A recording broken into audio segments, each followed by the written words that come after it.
Welcome back to the Nerdrotic podcast. My name is Gary Buechler. I am live in San Francisco, California, and I come to you from nerdrotic.com, and down in San Diego, California is my good friend, my pal, my compatriot, my comrade, Dennis Bithoulkas. What is up, Dennis? Nothing much, man. How you doing? I'm doing fantastic. Busy day at work. Very rainy, very cold, very haily. There's lots of hail. I guess we shouldn't complain. It was cold in California standards. So like when it's 42 degrees in California to a Californian, that's like 20 below to somebody in Wisconsin.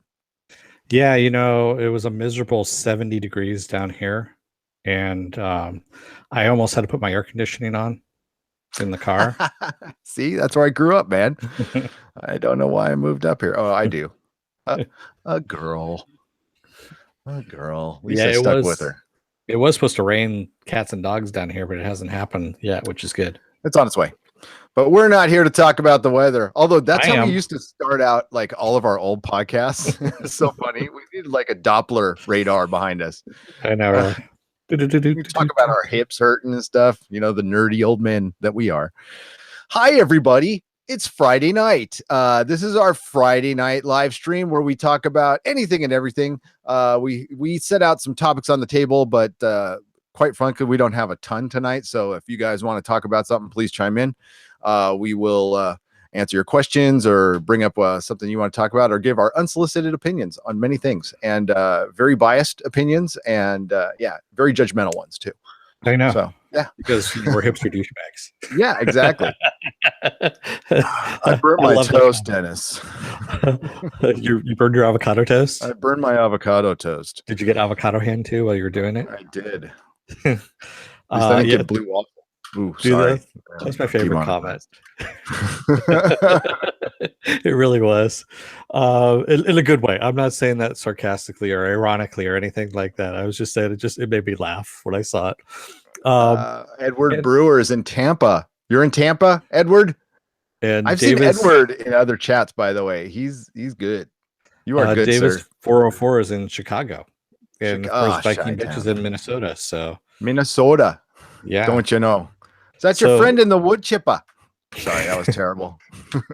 My family is from South Dakota, so it's like we're going down to the cafe, don't you know? Yeah, that's how they talk. So I didn't mean to out where you are, Viking Bitch. If that's the case, I didn't mean to out where you were. He's a Viking. So, yeah, Vikings fan, I'm assuming too. Yes, I mean Vikings the show, but the football team. Yeah, I think so. Yeah. And also, I just want to remind all of our chatters that this is the first time on YouTube that the whole chat, our live chat, is going to go next to the video at the end of all this. Yeah, transfer over. It's supposed to transfer over. You're supposed to be able to go in and click the settings. So I tried to do it with some of our older videos, and it wouldn't allow me. So I think it's starting today. I think so. Yeah, I think it's starting today. So this video, hopefully, it might be. You might have to do it. We do ours through Hangout, and there's another way to stream. You could stream with your stream key and OBS software and stuff like that. I hope they don't just do it for that. I mean, if that's the case, then I'll change it to that. It's a little more difficult for us, but I will do it because that's honestly the best part of our Friday night podcast is you guys. So I'm really excited that it's going to be showing up. It's like freaking finally, YouTube. So I know you don't hear this from a lot of YouTubers, but thank you, YouTube. That's awesome. So you guys are, they're gonna see it on our videos now. You're gonna be stars. You already are. But I'm not. Superstar. Yeah. So let's dive into the news a little bit, and then we'll dive into the chat. Yes. So I know you already talked about this one, Gary, but we're going to talk about it again. James Gunn was on Twitter and talking about possibly having a role for Mr. Mark Hamill, who actually lives down the hill from him, and said, hey, do you want to? And Mark Hamill actually tweeted back and said, you know what? I'm unemployed. I'd be interested if you want to have some coffee sometime. So it looks like the two are actually getting together for a role for him in Guardians of the Galaxy 3. So who do you think he'd play? Wow, that's a good question. I was racking my brain, and it's going to be some celestial, probably. It's got to be a celestial. Yeah, that's what I'm thinking. It would be really funny if you got somebody, if you put him in as Adam Warlock. That'd be hilarious. No, I think Eternity, something like that, where he can voice it and maybe do some mocap. That would be fun. Yeah, I think it's great. I love that Mark Hamill is a star again. Yeah, and I love that he still kept his cred after The Last Jedi. He has, to me anyway. And as far as The Last Jedi is concerned, I just pretend it doesn't exist, and it still messes with the original trilogy for me. It's only gotten worse as time has gone on, especially with all of Rian Johnson's explaining things away. And I guess we can talk explanations. Yes, force explanations. Let's talk about some more force explanations. Yes, let's talk about that. So supposedly, there's been rumors that there was a deleted scene which never got filmed. It was supposed to be of Mara Jade being mentioned at some point in the movie, and this was all talk about she was actually going to be in the novelization. So the novelization is being written after the movie, mind you. So they're actually going to explain away all the crap that they did in the movie in the novelization by expanding on it. This is what we really meant. So no, they're going to spin it to where you just didn't understand this part. Yeah. And let us elaborate for you mouth breathers, and you can figure this out, because what was it, the Atlantic or no, it was some website that I'm forgetting right now, called it the most, not the most interesting, it's basically the smartest Star Wars film they've come out with. Yeah, I'll link that article when this rolls into a video. It's pure comedy. It's basically, any fan who saw it and didn't like it just didn't understand it. Yeah, I know. It's, I'm kind of tired of this whole thing of, if you have a differing opinion, you just didn't understand it. Yeah, it's obviously over your head, Yeah. And you're just a hipster. You're just a hipster douchebag because you don't understand it and don't get it. And I hate to say this because it's a good show. Okay, I'm not saying anything about the show, but Rick and Morty, as fans, are the most guilty of that. Some aren't, but like, you just don't get the humor. I get the humor. Yeah, I get the humor. It's funny in spots, but it's not like, it's smart. It is written by a very smart man on a self-destructive path. Oh yeah, he's gone to some very dark places. Yes, you could tell, and I understand where he's at. Yeah.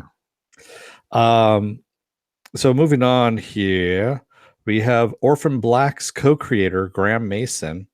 He is now the showrunner for TNT's Snowpiercer TV series based on the movie Snowpiercer.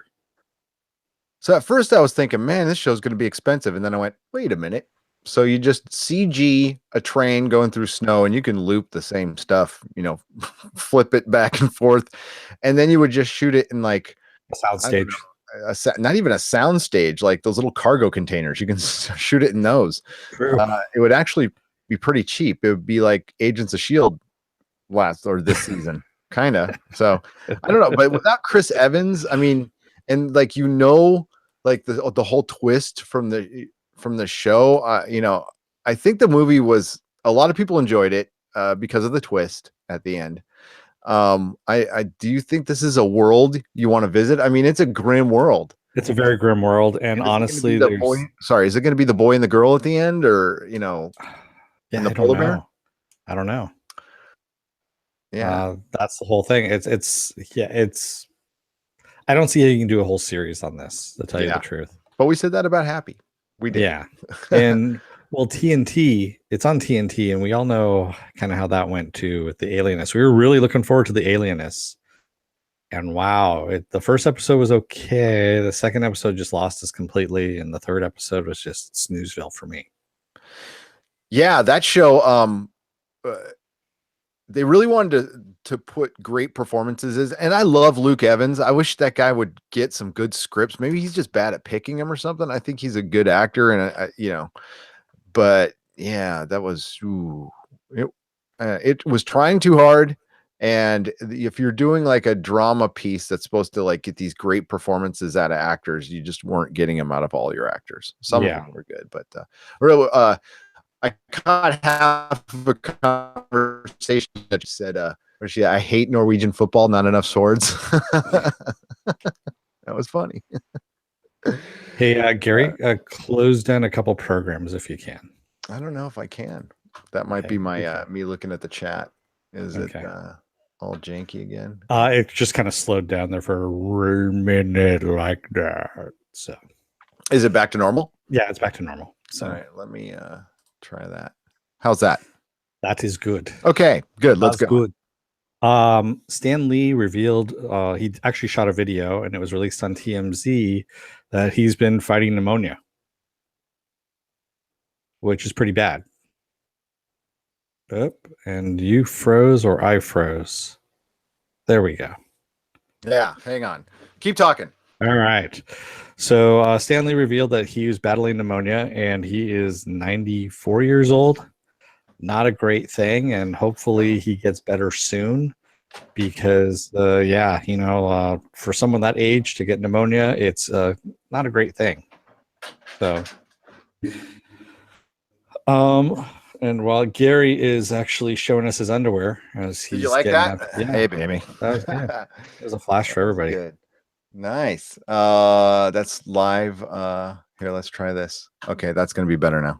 Okay, perfect. There we go. Guardians of the Galaxy underwear, if you're wondering, by the way. Nice. There you go. Very nice. So what did you think about Stan Lee's reveal? I think when you're battling pneumonia at this age, how many people have had their grandparents die at this age from this? I mean, I hate to say it, but he's kind of on the watch now, but he has been for years. But, Stan's going to get the best medical care there is. But his wife just died. And I think he feels like he's in a really low, I'm going to get into his mind a little bit here. Like, your best friend died, pretty much the only person you can trust. He's in swimming with sharks right now in Hollywood.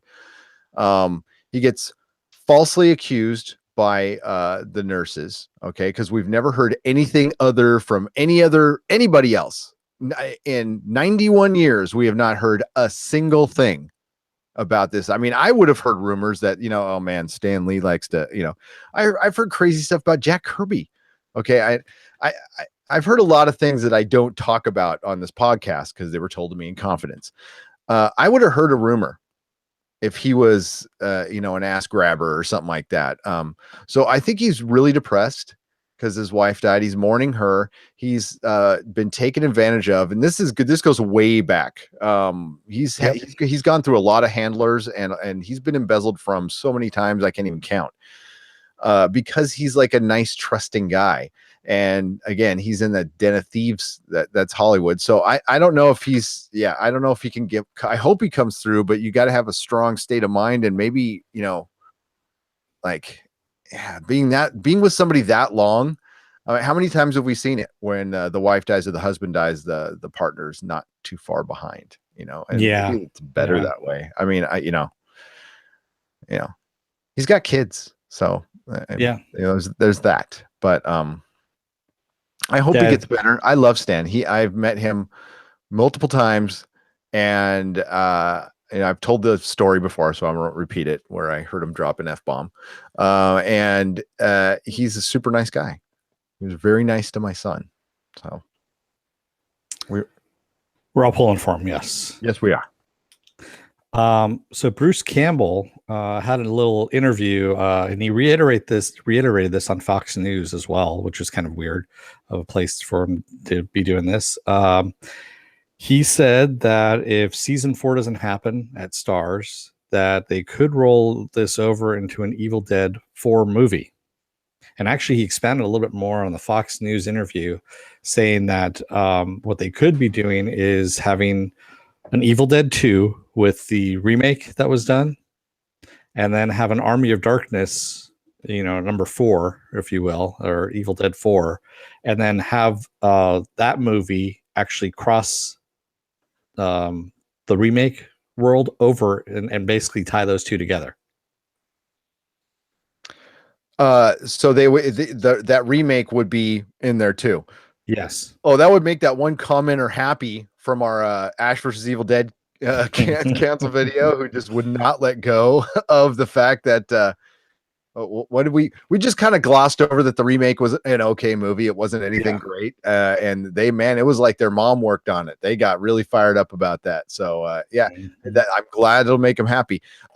That sounds great. That would be a great way to end it. I mean, I'd rather have a fourth season of television, but no, I think it would be fantastic. And then they would get a bigger budget and we can go more of an Army of Darkness angle, and it would just have the most effed up ending ever.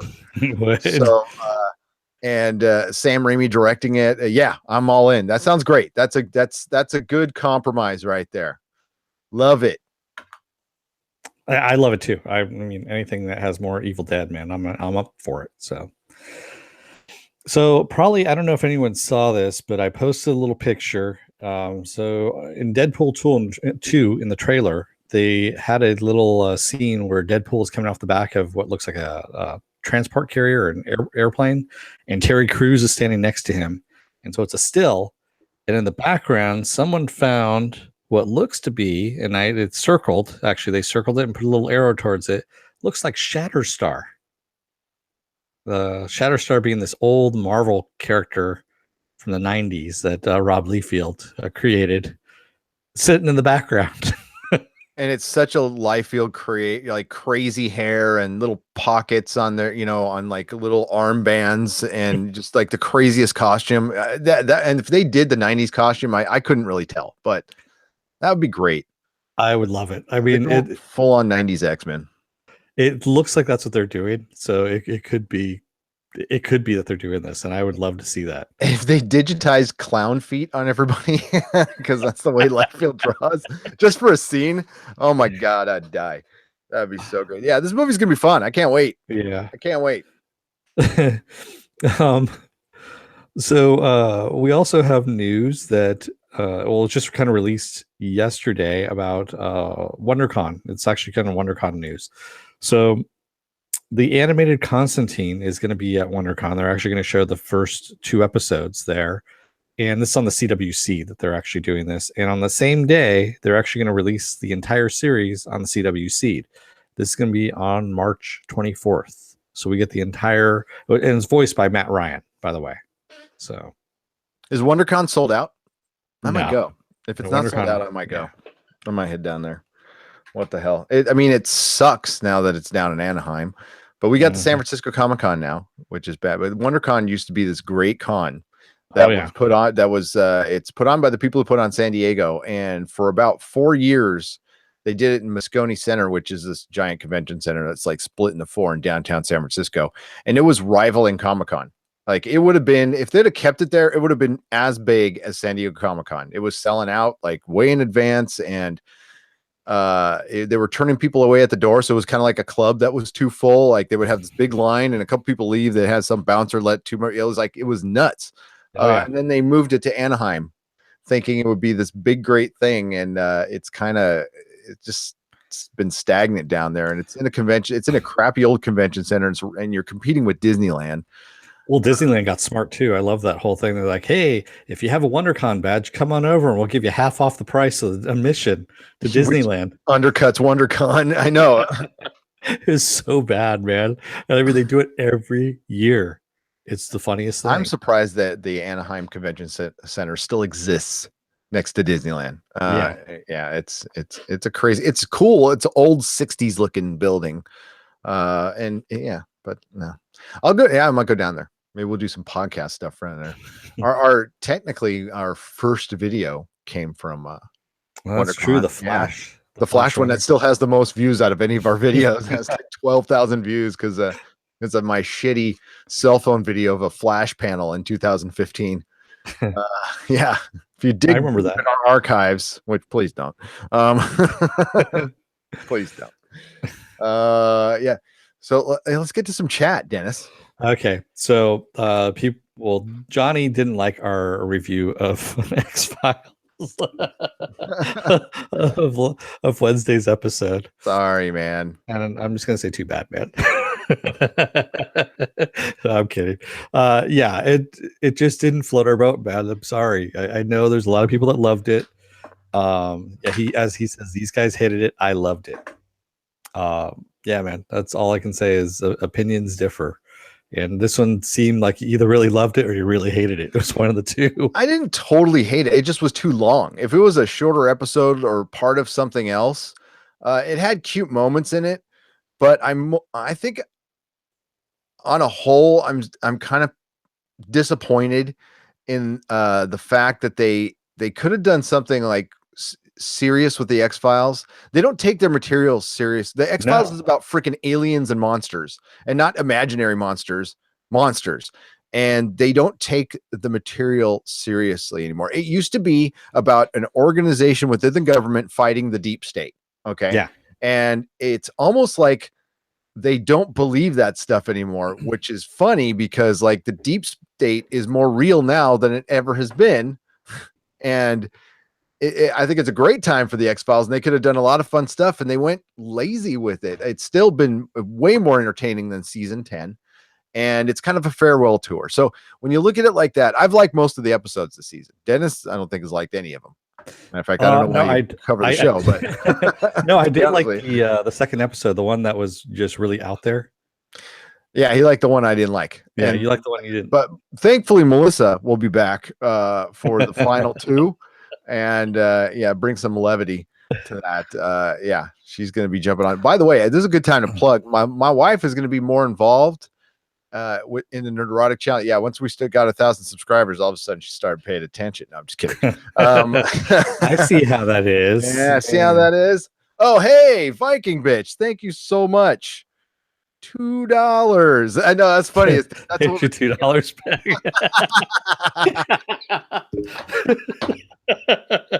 Okay, I love that. That's good. Thank you, Viking bitch. Well, she said the know what we're laughing about. Yeah. Go watch our video. So yeah, so basically at one point during the X-Files, I yelled out, and I actually wrote it in my notes, I want my $2, which is from an old movie with John Cusack back when he was a teenager called Better Off Dead. And there's a whole subplot of this paperboy trying to get his $2 back. And basically, that's without the tip too. So and that's all these robots wanted was their tip. And spoilers. And Viking bitch actually said the exact same thing. She had yelled this out at the screen as well. That's funny. I'm glad. Johnny, thank you. Johnny gave us $1.99.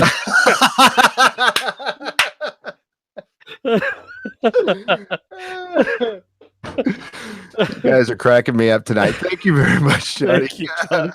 Watch the next one. We will. Okay, so as I was plugging away there, my wife and one of her clients' daughters, I don't know her name. I don't know who she is, but she's going to be on our channel. They're going to start doing some of the other stuff that Dennis and I won't watch, like Shadow Hunters and stuff probably John will like if he ever comes back. And so we're gonna expand our horizons a little bit to a point. Okay, I'm not gonna let it go crazy. We're gonna let them expand our horizons for us. But with limits. Okay, we're not gonna, there won't be any like Big Brother recaps or anything. Leave that to Rob. Leave that to Rob. Maybe they can do some, Pretty Little Liars or something. Oh God, no. God no. Well, what's the one on HBO? Was that Pretty Little Liars? Little Big. I don't remember what it was. Little Big Planet. Big Little Liars. Whatever. I actually didn't hate that show. I wouldn't cover it on this channel, but I didn't hate that show. It just annoyed me for some reason. Well, it's a bunch of basically my wife's clients. That's what. As we were laughing, I'm like, these are all your clients. She's a hairdresser, so yeah, it's a lot of Marin. A lot of fake blonde women holding like Chablis glass, or what's a white wine? I don't drink. Chablis. Driving around there. Ghost World gave us $1.50. Hey, we're going down. We must be doing something right. Thanks, Ghost World. I'll buy that for $1. Oh, what's up, Doug? Live long and prosper, my friend. How is Oh, man. everybody? Oh my God. So came back over to the news there.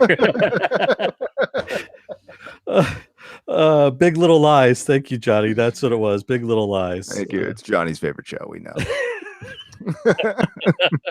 Well, he does like that X-Files episode, so sure. Oh, hey. I'm sorry. I'm kidding. I will punish him for that, John. I'll mute his damn microphone next time.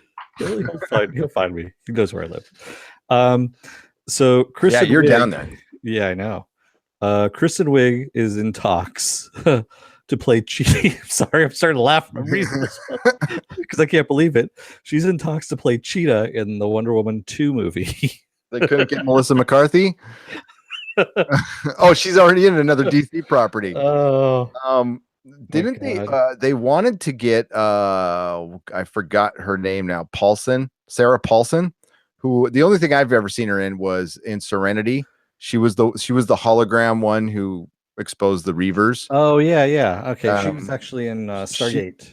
She would have been great. Yeah. Apparently, there was a bunch of talk about her doing it, and then they got Sarah Paulson Light. Kristen Wiig is I liked her on Saturday Night Live and some stuff. We won't talk about Ghostbusters, even though I just did. Sorry. Yeah, that's a weird choice, but I mean, so was Michael Keaton for Batman. They also wanted Anne Hathaway, and they approached Anne Hathaway at one point to play Cheetah, and she was like, "No, she did Catwoman, and you can't double up. Okay, you can double up in the movies. That's already been Chris Evans, but you can't be like your other character. No. You know what? I know it sounds funny, but it might be okay. It depends if she's going to be all CG'd up or in a costume. And again, all you people are probably, some of you are too young, but when Michael Keaton was picked for Batman, that did not go over well. No, it didn't at all. Now there wasn't an internet back then, so it was like 5 guys in a comic shop reading a Star Log, and this is out like 30 days after the news came out. Well, I still remember to this day when it was 9 months before the movie came out, and they did the trailer, the Batman trailer for that, and the iconic, I'm Batman, I'm Batman scene. Who are you? I'm Batman. Yeah. And this is before they dubbed over Michael Keaton's voice. So 9 months before the movie came out, they do that trailer, the little teaser, and he goes, who are you? And it came out in Michael Keaton's original voice. I'm Batman. And the entire theater burst out laughing.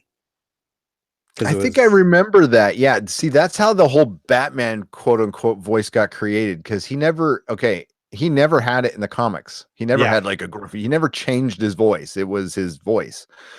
They did that in the movie. I don't know if I saw that trailer or not. I don't know. It was a weird time for me. So I was very excited about the movie. I was.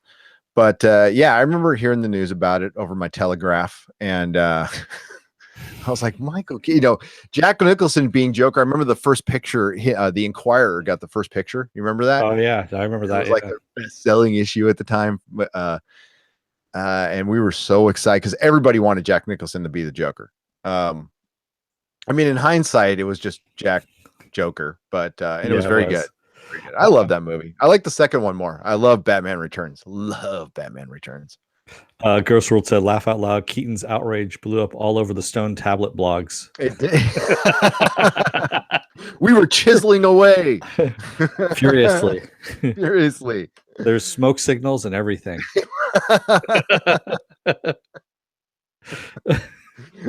Drums were getting beaten. We had to take a half an hour. It's like, Michael Keaton's what? Oh, wait, there's another puff coming up. Batman, what?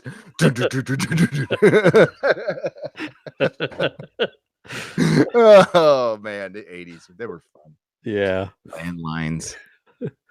So some other comedic news here. Pornography in magazine form. Yeah.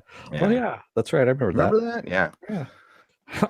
Not like this internet thing where you just get it instantly. You had to go in and talk to somebody behind the counter and make eye contact. I'm glad my camera didn't turn around when I was going to change my Ethernet cable. That would have been really embarrassing. Tentacle porn. No. Yeah, I'm not going to say anything more than that. So the Fox execs have been very, very busy in this wake of Disney possibly buying them. So they're trying to pump out as many movies as possible with the Marvel brand on there. One of them being Doctor Doom, based on Doctor Doom. The other one based on the Silver Surfer. And supposedly the script is being written by Matthew K. Vaughn himself from Saga. That sounds amazing. I love the Silver Surfer. That is freaking amazing. If Brian K. Vaughan is writing a script and they like don't fuck with it, which they will, hell yeah. I think we might get something good out of this. What Fox is trying to do is raise their value because Comcast, they have another bidder. So they're like, shit, we've got 2 more years. Let's pump out as much Marvel stuff as we can, and it'll force Disney to raise their bid. This ties into like this is turning into kind of a shit show. I'm sorry. I was reading the comment and I started laughing. So sorry. Well, read the comment. Davis 404 says, always some teenage girl behind the video counter when you brought up your triple X videos, Dave. Right. Okay. So the shit show that what's going on right now, it's kind of fun to watch because all these big companies are panicking because they're going to start getting their asses handed to them more by Netflix and Amazon, something we've talked about a million times. So that's what brought on this buying Fox, and we've gone over this a million times. They bought Fox to basically get Hulu and a bunch of TV shows and a bunch of content that isn't just homogenized Disney content. They needed some adult stuff. Okay, so they have big streaming plans. They wanted to do 3 or 4 networks now streaming, so they can get like they'll be getting $80 from some people a month, not from me, but some people they'll be getting $80 a month from. Comcast comes in because I mean they're screwed if this Disney Fox deal goes through. They're screwed now. Comcast power has been waning, and they used to be one of the most powerful entities in entertainment. Oh yeah. And so I think it's smart that they buy Fox. Fox's value has gone down, but the minute Disney said they were going to buy it, their value shot up, and they're all, wait a minute, maybe. And you know what? This might end with Fox just existing. Their value they saved themselves by putting themselves for sale, and all of a sudden they're out of content. Yeah. Warner Brothers is going through something very similar right now. They're merging with Time Warner, and that deal has, for one, that deal should have gone through. This is a 2-year-old deal, and it's in jeopardy. So they need to dump some stuff. The big rumor forever has been CNN, but that's not enough. Now it's been floated out there that there's the possibility that the WB and DC, I don't know if they separately or together, might be sold off. You and Comcast 2 talked about this. You could very well get a possibility of like the Marvel in the late 90s and early 2000s, where all their properties get sold off to separate studios, which would be just like going backwards, believe me. Or it is not out of the realm of possibility. I'm not saying it's going to happen, but what if the Fox deal falls through and, there's DC superheroes sitting right at Marvel's lap? And this is funny because we talked about this in our second podcast, which was actually called When is Marvel Going to Buy DC? And here we are 4 years later, and it's like a 0.5% of a possibility, but it was an impossibility back then. It is not now. And in the future, this could happen to Marvel. And this was always been my complaint about Disney buying Marvel. They bought sports teams in the 90s, and they ended up selling them off like 7 years later. Yeah. They were on top of the world in the, when they bought these sports teams in the early 90s, and then they fell in hard times and had to sell off the assets. Marvel, I don't know if they'd sell Star Wars or Marvel first, but I wouldn't be surprised at all within the next 7 to 8 years, one of them gets sold. I think it's almost, I can't see them holding on to both these properties forever because it takes a ton of money to produce them.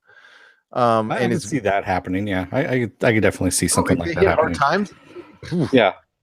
Right now everything's rocking and rolling, but one of the problems with big corporations is they got to keep when you're a small business and you're a sole proprietor, if you have a year that's just as good as last year, that's freaking awesome. You're like, woohoo, stability, radical.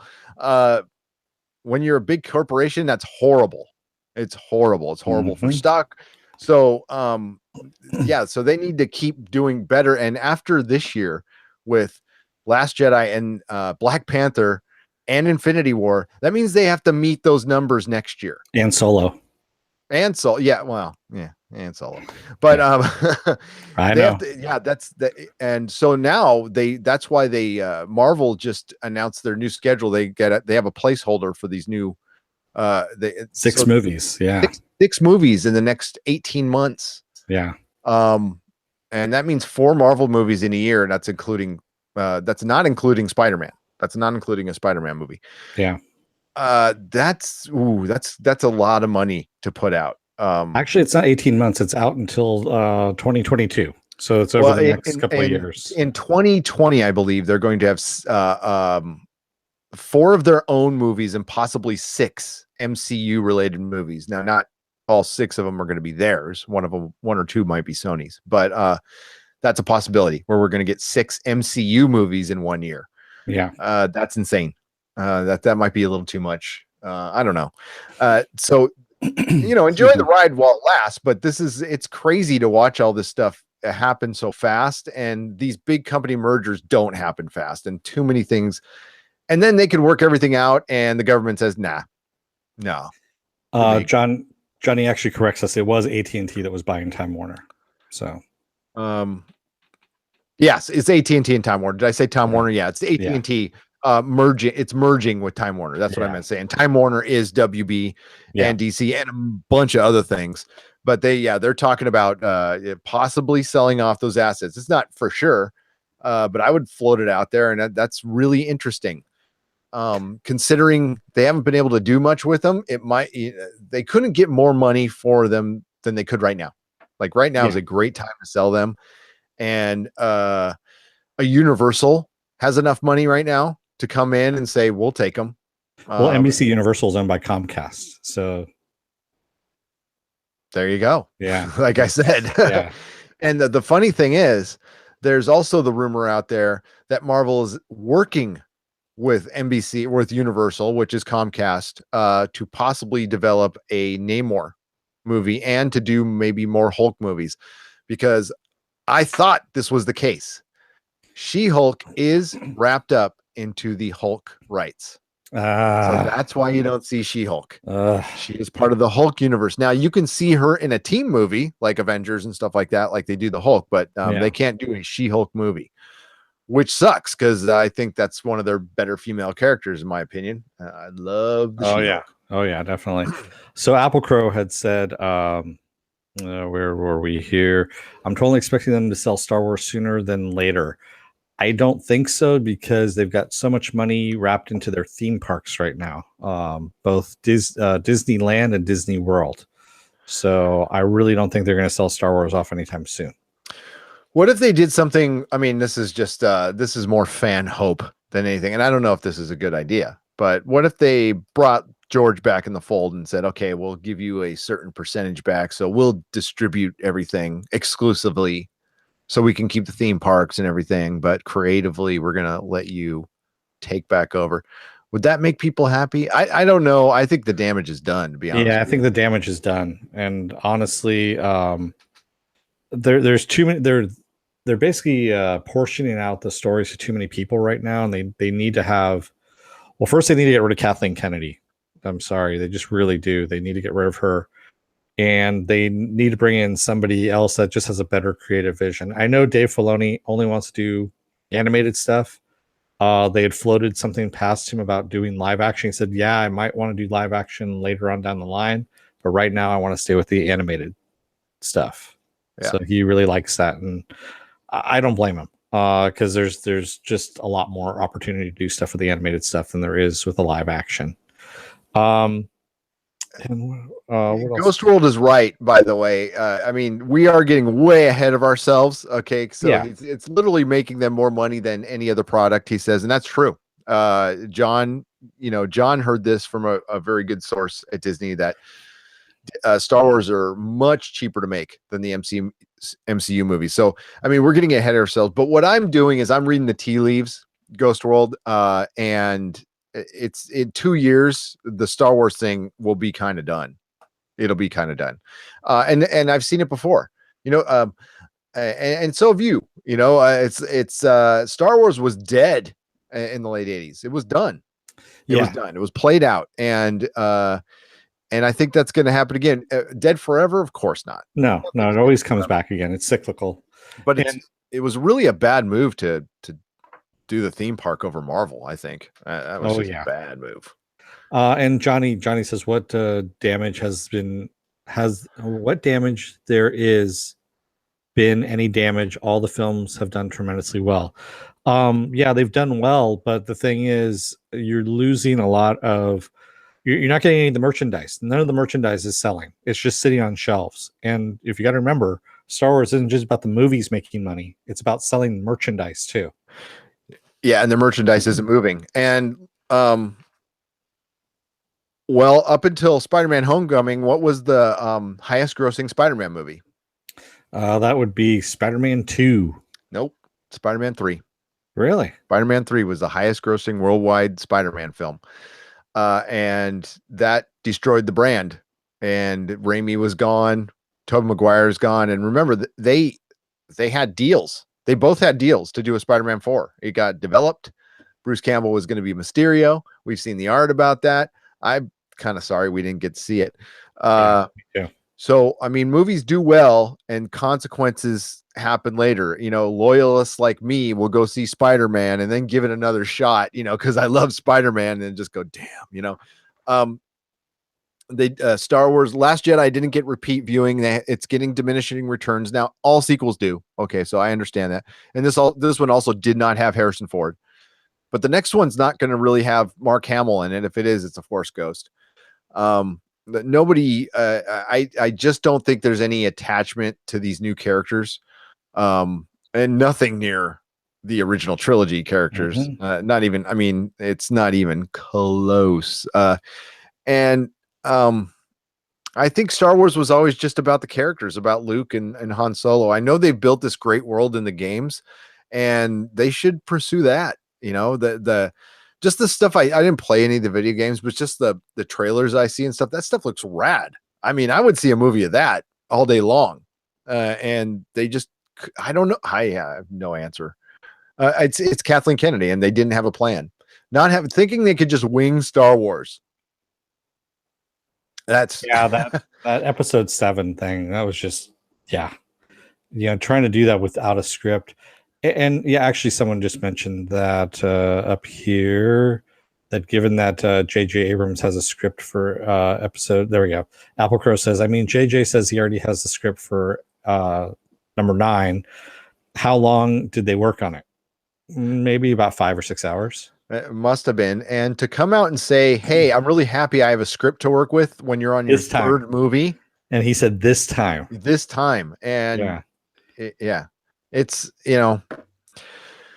like I say with all, I mean, a lot of people, and this is myself included. Okay. I do this with a lot of stuff. So I'm just as guilty. I'm a person like everybody else, but we get trapped in the moment sometimes, and it's for stuff we love. And I hate to see things I love suck. And I talked about it on the stream I was on last night on Comics Division. Please check it out. It was talking about comic book retailing for 2 hours, and it was actually really, really fun.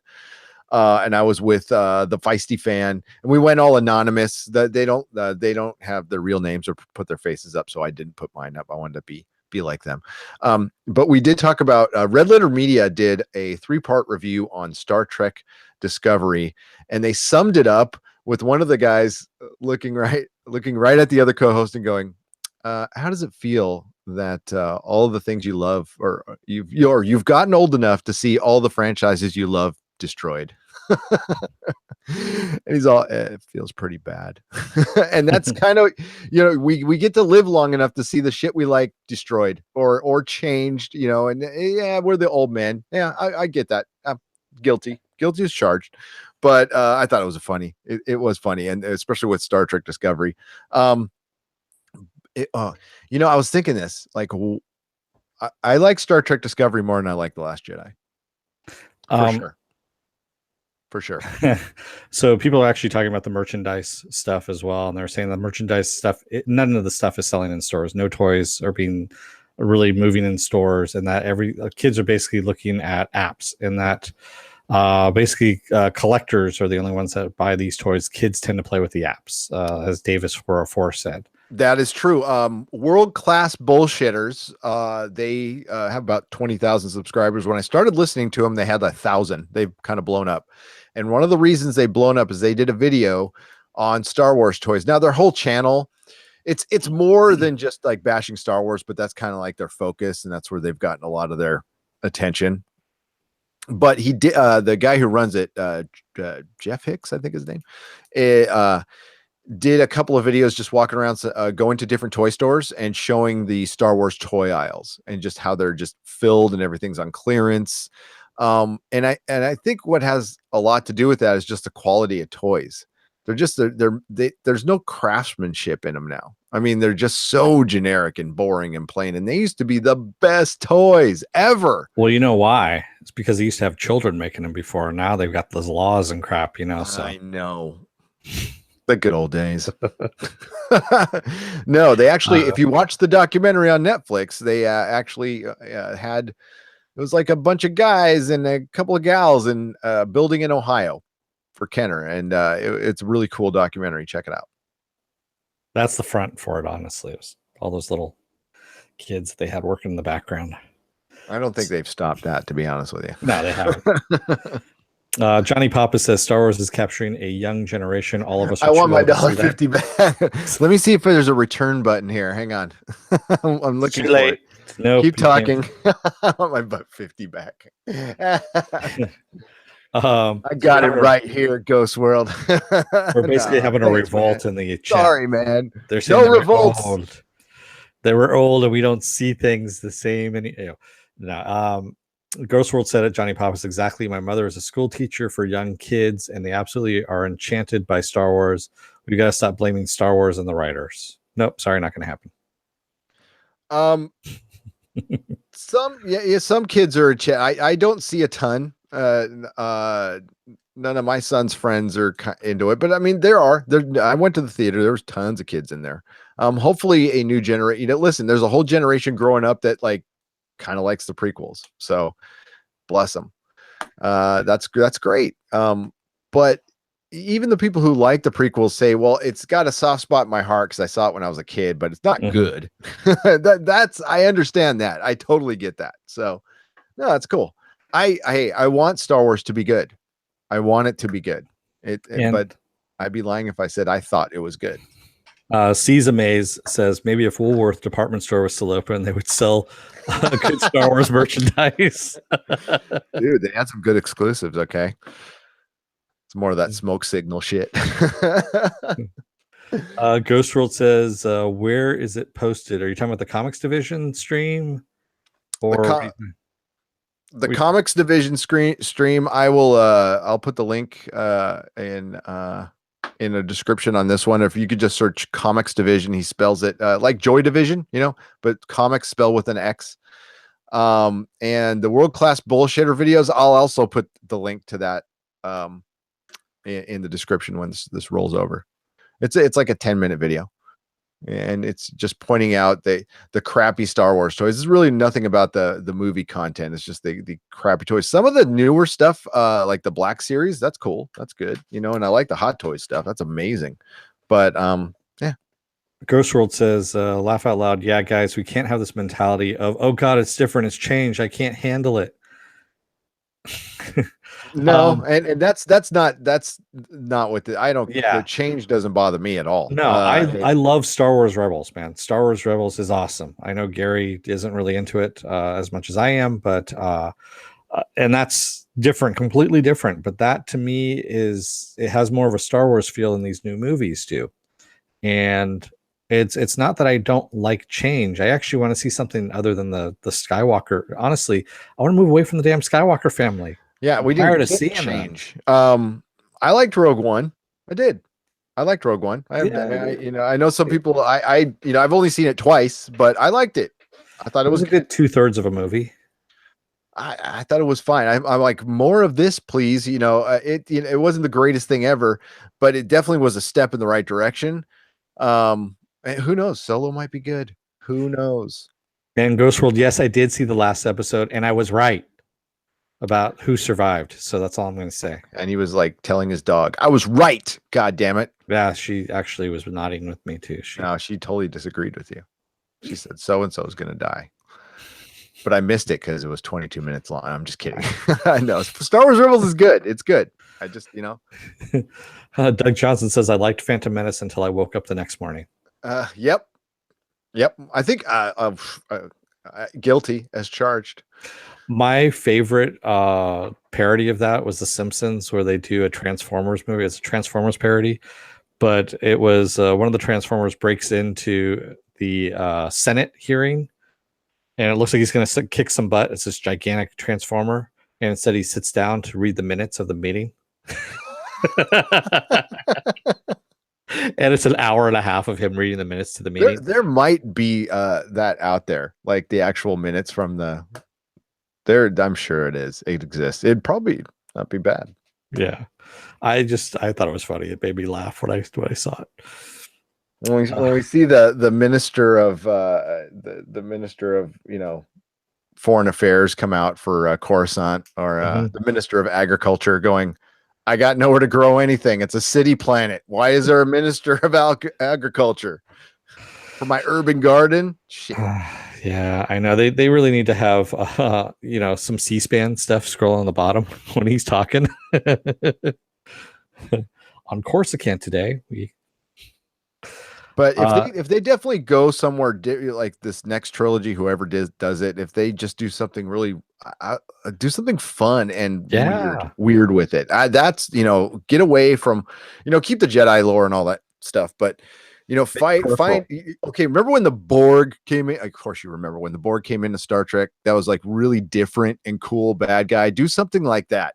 Bring a brand new thread in that's got nothing to do with like dark side. Just make them like super evil and scary, and I don't know. They have some of that in the books. The canon they got rid of. Do something like that. That'd be fun. That's supposedly where Thrawn, all his thing about those others that are outside the galaxy that are coming in, and it's fairly dark from what I understand. So you watch though, like the third one, it might be good. Like who knows? Like they come out and actually do a good one. And yes, Johnny, I agree with you. Make a damn Ahsoka movie now. That's all we need. Oh yeah, the way they've built her up now in the cartoons, it would be a badass movie. It really would be a badass movie. Yeah, the single most emotional event in anything Star Wars post the original trilogy was the reveal of her and Vader at the end. Was it Star Wars Rebels? That one, I can't remember. Yeah, that scene was. Yeah. Cool. Man, that was awesome. That was great. That's why I said you got to watch what's going on this season. It follows up with that. That's all I'm going to say. And yes, I'd like to see Jackson the Green Rabbit in his own Star Wars movie as well. Ah, yes. Just because it pisses off George Lucas, it makes his eyes bleed every time it happens. Dude, those comics were awesome. Okay, the Marvel Star Wars comics were awesome. I loved them so much. I still have them. I like the Indiana Jones ones too. Those are fun. So our last little bit of news that we have here is that the Infinity War has been moved up to April 27th. Why has it been moved up to April 27th? Because it's actually opened up in Europe April 27th. And it was supposed to open up here May 4th on Force Day, which I thought was kind of funny. But they decided to move it a week earlier because they wanted everyone in the rest of the world, basically the whole world, to watch it all at once, supposedly. Yeah, and they did some cute little Twitter thing with Robert Downey Jr. saying, I want to see it early. And they're like, oh, sure, Robert. Yeah, we didn't plan this conversation out at all. So, yeah, it was cool. And they're going to start doing that because I think Black Panther just pretty much cemented the fact that Yeah, we've just gone stratosphere with our movies. I mean, Black Panther was an exceptional movie. It's turned into an event. So I don't think like Ant-Man and Wasp will do that well, but I think it will do well, much better than the first movie. Yeah, I think I think that it's fever pitch right now. Everybody's so fired up for Infinity War. Then you got like a really good movie with Black Panther. And again, Ant-Man versus Wasp looks fun. I can't wait to see that. Oh yeah. Holy, I mean, more Paul Rudd, man, because I need to have him erased of what happened to him in Mute, what he did in Mute. That yeah, that was yeah. But and yeah, that was last Friday's podcast. We want to hear about that. The reason they did this is to get away from Solo, to give Deadpool a little more breathing room, so they just would have less competition. I think they're finally realizing like we could release Infinity War and I would have done this in the middle of February or something when there's zero competition. Well, not with Black Panther, of course, but like maybe March or something where there's zero, and that way you could be number one for like 6 weeks in a row. And yeah, the holidays doesn't maximize. This movie is so above and beyond that. It's going to break every record, and everybody's excited. So I'm glad we're getting it 2 weeks early. That's great. That's brilliant. That's a week early, just a week early. Bunch of studios that are not happy about that because there was this unwritten rule in Hollywood that you don't F with the release date. That's why they come out with it in advance. There's like, okay, you got this week, we'll take this week. You know, you remember Will Smith used to always get the 4th of July for like 6 years in a row. He got the 4th of July. And Disney just broke that. And they stepped all over, I think, Rampage and a couple other movies that were smaller, but still the studios now have to, you know, they're like, are we going to compete against Infinity War? Are we going to be counter programming? Or, you know, they're probably going to move their release dates and they got to change that. And this is Disney's, you know, they're just being arrogant. They're being fucking Disney. They're so big right now. They're like, we can do this shit. What are you going to do? You know? Apple Crow says, Hey, Gary, would you say it's infinitely better? Oh boy. Saw what you did there. At least he tried. He did. Those who try the most fail the most. Not saying that was a total failure, but. And he also saw Thor Ragnarok as well. And he gave it a 9 out of 10. He says, but I didn't really like it. I appreciated how well it was put together, though. I liked it. I liked it. It was fun. It was just a really fun comic book movie. Yep. The only complaint I would have is a couple of scenes needed to breathe and we're not allowed to breathe. And yeah. And I don't want every comic book movie to be like that movie. I think once is fun and that's good. And that's better played with Thor. Thor does need to be funnier for sure. But yeah, no, I liked it. I think, man, we got 2 really good ones in a row. But I'll say the words right before you know, and I know this was in a movie, okay, but Doug can attest that we said it, and I'm sure a lot of people said this before Phantom Menace come out, was like, what if it sucks? What if Infinity War sucks? Yeah. I mean, people are, you know, even I'm like, there's no way it could, but you know. I do like, I mean, in Fanboys, it's the very last line in Fanboys as well, yes. Which is, it's a funny movie where they're going in to go and see it because they've been waiting in line, they've been camping in line, and just as they're going in, they go, what if it sucks? He turns to the other guy, and they kind of shrug and they just go out in. I never watched the movie. I never watched it, but I remember seeing the panel for it in San Diego and then walking behind the director as he was hitting on Olivia Munn in her Slave Leia outfit, walking across Harbor Boulevard in San Diego in her Slave Leia outfit when it was okay to wear that. Apparently it's not okay now. And yeah, that was funny for this year. It was. Oh, you guys can wear it. That's fine. Okay. I'm not planning on wearing it. Oh, dude, I'll give you $1.50 if you wear that. that's not a lot. Yeah. Well, we were thinking about dressing up as classic Leia. Leia. Yes, we were at Comic-Con, and we might do it again. Yeah. We were trying to get attention for our podcast. It might work. You never know. What was it? He was thumbs down. Doug. Hey. He was actually going to leave the beard on too. No, yeah, I'm going to leave the beard. I want to get it long enough where I can like do dual Danishes, like one on the sides of my cheeks and one right here. There you go. I would love see that. I'd give you $1 for. I'll buy that for $1. All right. Viking bitch says I only saw the first Thor movie. Not a fan. It was an insult to my ancestors. Oh wow, yeah. Yeah, they get a little worse with the whole Norse mythology thing. It's a comic book. It's not supposed to see. They're really not from Norway though. That's the whole thing. They're from another place called Asgard, another planet. So they're nobody said the Norwegian gods were from Norway. I know. They just worship them.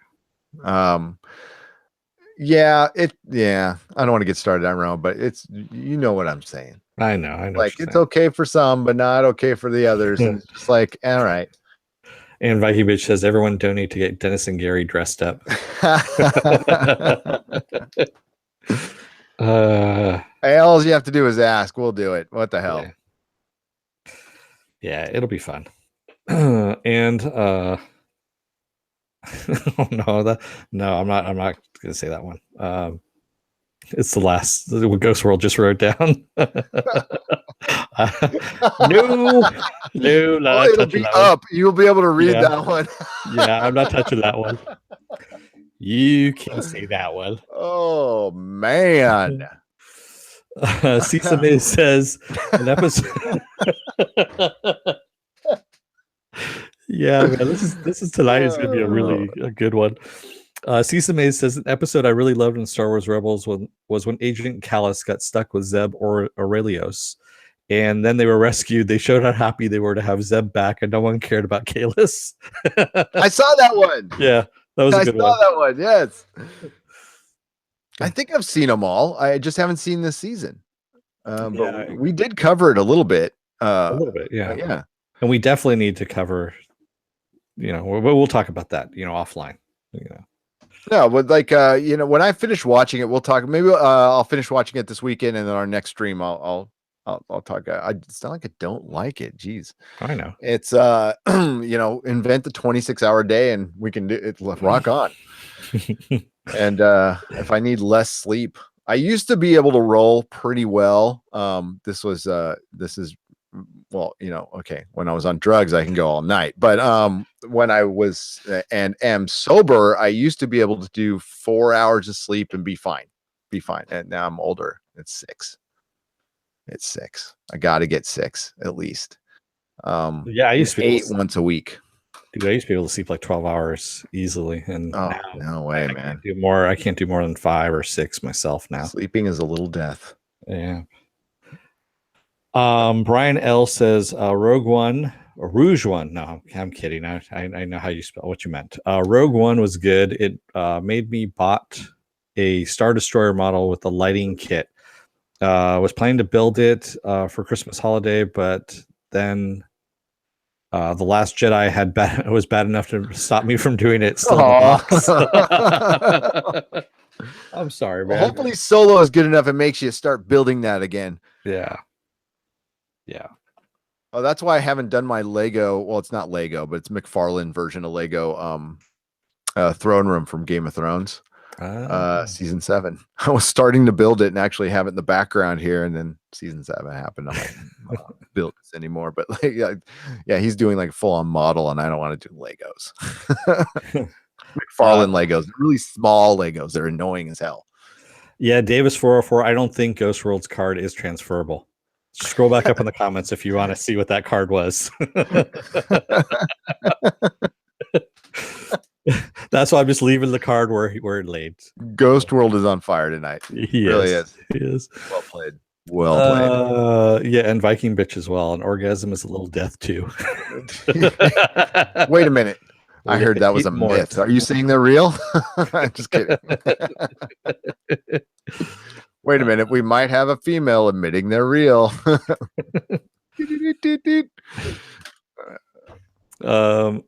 Yeah. Hey, all right. So he's caught up on Counterpart. Yes. Thank you for the $2. So what did you think? Did you like it, Apple Crow? It is yeah. And were you watching it in tandem with our podcast? Yes. Like right afterwards, you were firing us up, having us badly explain everything in the episode. Haphazardly explaining things. Explaining things. Explaining. That is such a damn good show. If you guys are not watching Yeah. Counterpart, I'll say it every damn podcast. It's 6 episodes in, and it just gets better and better and better. Yeah, this one is going to be. People will catch up on this. This is going to be. I remember the first season of Homeland. Not everybody caught on to that. And I know never everybody's into that. And that's actually a remake of an Israeli show. And it blew my mind. It was like one of the most tense shows I've ever seen. It kind of faded after, the whole shtick from the first, 2 seasons, but that first season of Homeland was epic. And if this feels like that, I think people will catch on, and you'll hear a lot more people talking about Counterpart. And J.K. Simmons is the freaking man. He's awesome. Yeah. Albuquerque says it was better than DSC, infinitely better. Yes. Yeah. Shows like Counterpart make me feel insulted by shows that are terrible and don't bother to even try because they show it can be done. That's what he said. Yeah, that's a great way of putting it. Yeah, that's the entire. I mean, that's my entitlement. I see a Daredevil, and it's like, oh my god, CW was the moment I stopped watching CW. I watched Daredevil. I'm like, oh shit. Well, that's just silly, and I didn't think it was silly before. I mean, listen to our very first podcast. I am gushing over Arrow. I was like, man, that is awesome. That is how you do TV, superhero TV. And at the time, I felt that way. But they, leveled it up with Daredevil, and we got Jessica Jones coming up. Yes, this weekend. I don't know, man. A couple people I follow I've seen a couple reviews. People I trust on the internet, and one loved it and the other one called it Lifetime Network. So we'll see. Yeah. I hope it's good. Never believe everything you read on the internet. I watched it and I don't. Okay. That's why I took 2 opinions, and I'm like, okay. Bolfwine09 says Channing Tatum said he was interested in doing a Gambit comic book hero movie. That'd be interesting. They've lost 2 directors now. They supposedly have part of a script going on, and by the time it actually gets made, Channing Tatum will be 50 years old. Oh, why not? Can he do a Cajun accent? That's the only important thing here. If they make it a comedy, I would be all for it, because damn, man, Channing Tatum is great at comedy. Just awesome at comedy. Just get Lord and Miller to come in and do a Gambit movie. Yeah. Kind of badass. That would be awesome. That would be seriously awesome. It would. There was a little scuttlebutt. I mean, this was taking one morsel of information and just running with it, as comic book cast 2 can do, but that's why I kind of like them. And there's a legit chance we can get a version of the West Coast Avengers post Avengers 4, which I think the team would be, was it Vision? What did I see in there? It was Vision, Bucky, Cap. A lot of people think Bucky's just going to be Cap now. Ant-Man. Oh God, who was I didn't see who as a Wasp, of course. I missed another one, but probably Scarlet Witch. Yeah, that would be awesome. That was like one of my favorite comics. I love the West Coast. For one, it was in the West Coast. Not too many comics were on the West Coast back then. So you know who they have to introduce, though? Who? Wonder Man. Of course. There's been talk. Yeah, so. Which they already set up. James Gunn already set it up with Nathan Fillion as Wonder Man, who would be awesome as Wonder Man. He would be great as Wonder Man. He would be perfect. Yeah, especially the actor. Just like a cheesy kind of actor. Jupiter Ascending. Oh yeah, Channing. Oh yeah, that was a good comedy. He reminded me of that was a good comedy. He reminded me of one of the kangaroo people from Tank Girl in that movie. Yeah, he did. Yeah. One of the Reapers, whatever. Yeah. Ghost World says totally off topic, but I want a Ghost Rider movie done right. I want Ghost Rider greater than Fantastic Four, honestly. To me, yes. I'm a huge Ghost Rider fan. I think it's a fun world that you can do a lot of fun stuff with. I would go rated R Ghost Rider. I mean, forget the PG-13. Yeah. Make it rated R, straight up, fighting demons, horror, Evil Dead style. I would straight up. I get Sam Raimi to direct it. I think it would be the shit. What's that? That one run called Heaven Sent, I think is what it is. The one where he's fighting the nurses. Remember the nuns? Yep, That's the storyline they should use. that would be so awesome. Oh Yeah. my god. Yeah. That was that the Daniel Way one? That was after the Garth Ennis one. Yeah, it was the Daniel Way one. Yeah, because my tattoo is in issue 7 of that. They put my picture of my tattoo inside that comic book. I wrote a letter to a comic. It was the first time I wrote a letter to a comic book, and it got put in. I was like, yes. And then I slabbed it, so I can't open it anymore. But it's okay. I scanned the picture. Ghost World says, yeah, wait, what's the deal with all this talk about Evans not coming back as Cap? Where did this talk come from? His contract is up. So, and he's been saying that when he might not be coming back. So it's just part of the speculation that the big three are all going to go. Hemsworth, Evans, and Robert Downey Jr. I mean, he's getting in his late 50s now. I think that they might keep them around to come back and guest in other movies. I really don't know what they're going to do. I think retiring the characters is a bad move. I think you let them breathe, get some time before you recast, but just recast. It's okay. I don't think Iron Man is forever Robert Downey Jr. He did great things for that character. And he's been a great Tony Stark. But Heath Ledger wasn't the Joker. Jack Nicholson wasn't the Joker. These characters are bigger than the actors. And I'm a fan of recasting. I remember when Sony first started out with Spider-Man, their whole plan was we're going to do 9 movies and we're going to recast Spider-Man. We're going to treat it like Bond. And that sounded like the best idea ever. And nobody stuck with that. No one has. Batman did it a little bit, but not well, And I was for Joel Schumacher directing Batman, by the way, because before he directed those silly Batman movies, and I still kind of like Batman Forever, though now that I look back on it's pretty bad. Is before that he did some really good movies. Oh yeah, he did. He did some really awesome. He's actually done movies after that. Like Phone Booth was actually a decent movie. Yeah, he's done some like I don't know like what happened with him with Batman. I just don't think he got the character. Well, he said he went a little too gay with it, is what he said in his own words. Yep. So Doug Johnson says Walking Dead looks so pathetic compared to other shows. That show has fallen off a goddamn cliff. Yes. I was just telling Gary, because Gary hasn't been watching it. I watched the mid-season entry, and one of the main characters, I'm not going to spoil it, one of the main characters was dying throughout the entire freaking episode. And I was telling Gary, I got to the point like Monty Python. Bring out your dead. I'm not dead yet. In fact, I'm feeling better. No, you're not. You're dead. No, you're not. And it just got that kind of ridiculous to the point where I'm just going, dude, you just need to die. Just do it. Die already. And it was just taking forever. So yeah, I agree with you. It's kind of gone there. And then we also I can't hide Ghost World. I can't hide liking Batman Forever, because Doug knows that I said I liked it, and he was like, what the fuck are you talking about? That movie was terrible. I liked it, damn it. It was good.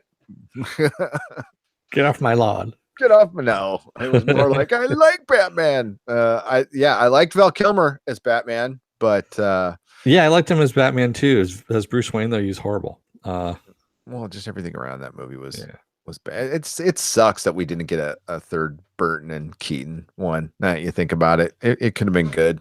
Because like I said, Batman Returns. Other than The Dark Knight, that's my second favorite Batman movie. Batman Returns. I love, Danny DeVito was brilliant in it. I love Michelle Pfeiffer. That movie was badass. I loved it. Apple Crow says, has there ever been a Ghost Rider Ash crossover? Oh, kind of, in a way. There was Ash versus Marvel Zombies. Yes, that's right. That exists. The latest comic to come out is Ash Meets Kiss. I can't wait to go and buy that. I cannot wait. I am going to buy that this weekend and read it and love it.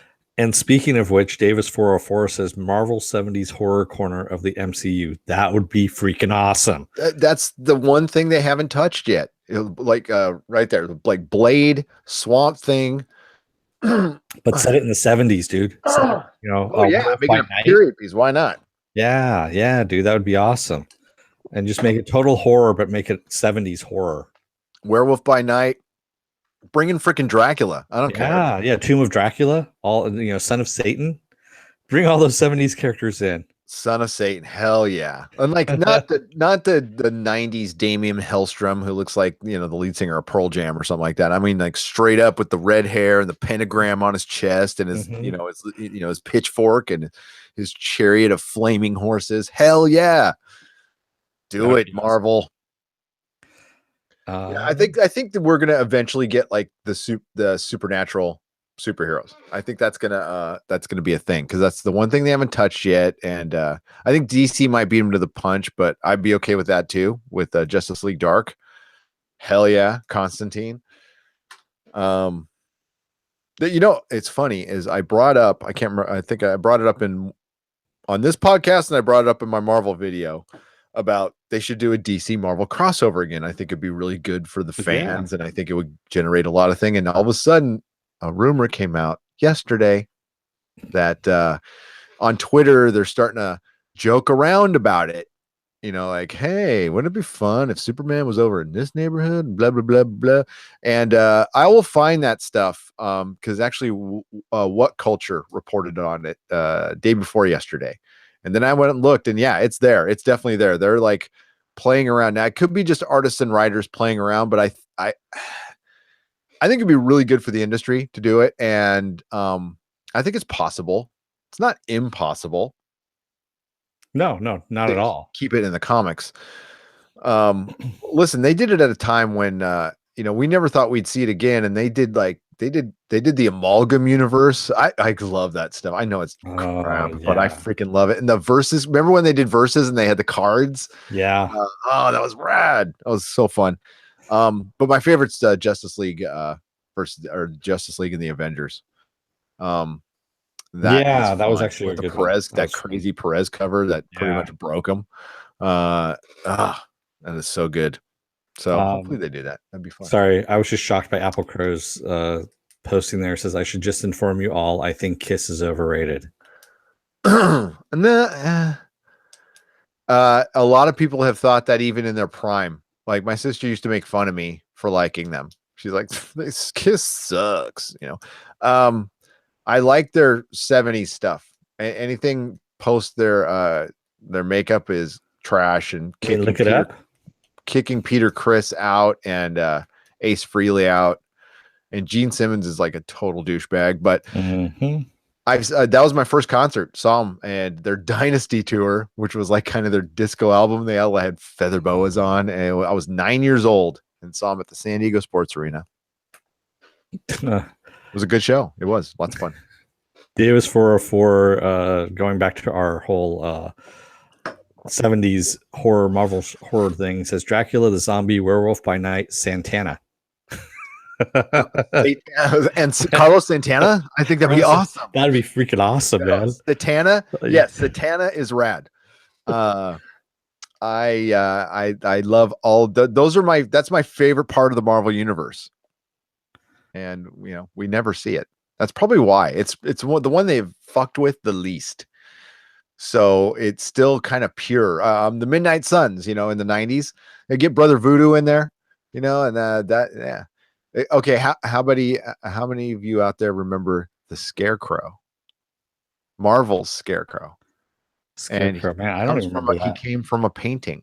So there's a painting of a scarecrow, and he comes out of the painting and fights. Things. Yes. And he's a straight up scarecrow.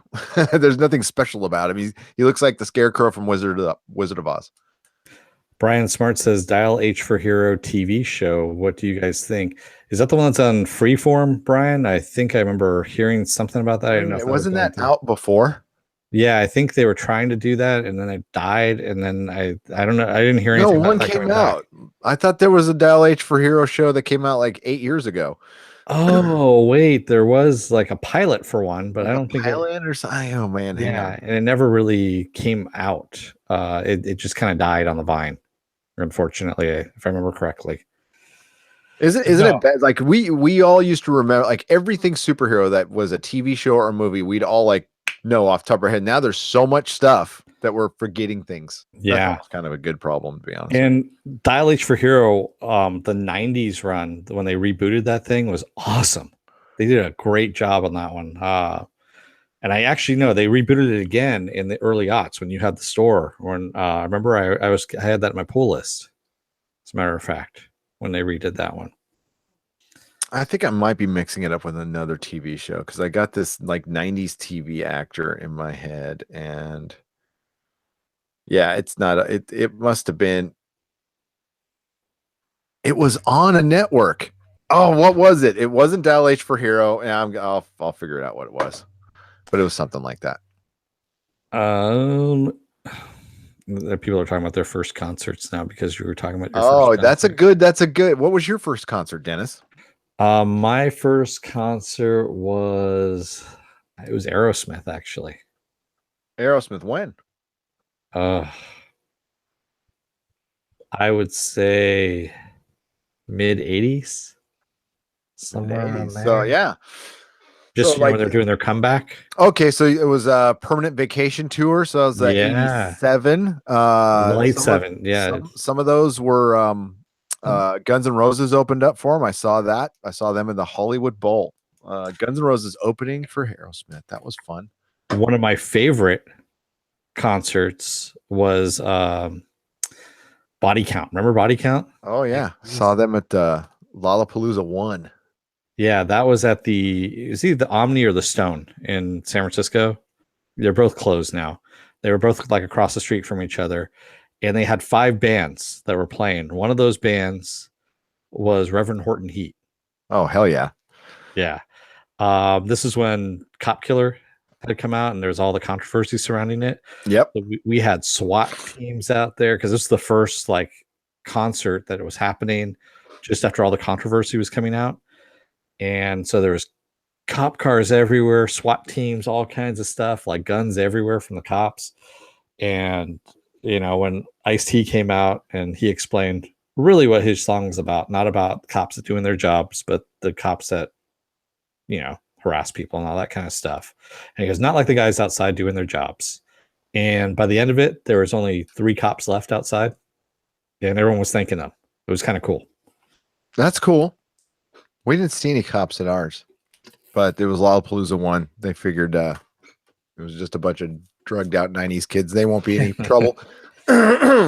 Excuse me. Okay, so dude, Brian Smart, what? Pink Floyd? Like Roger Waters Pink Floyd, or like 90s Roger Waters less Pink Floyd?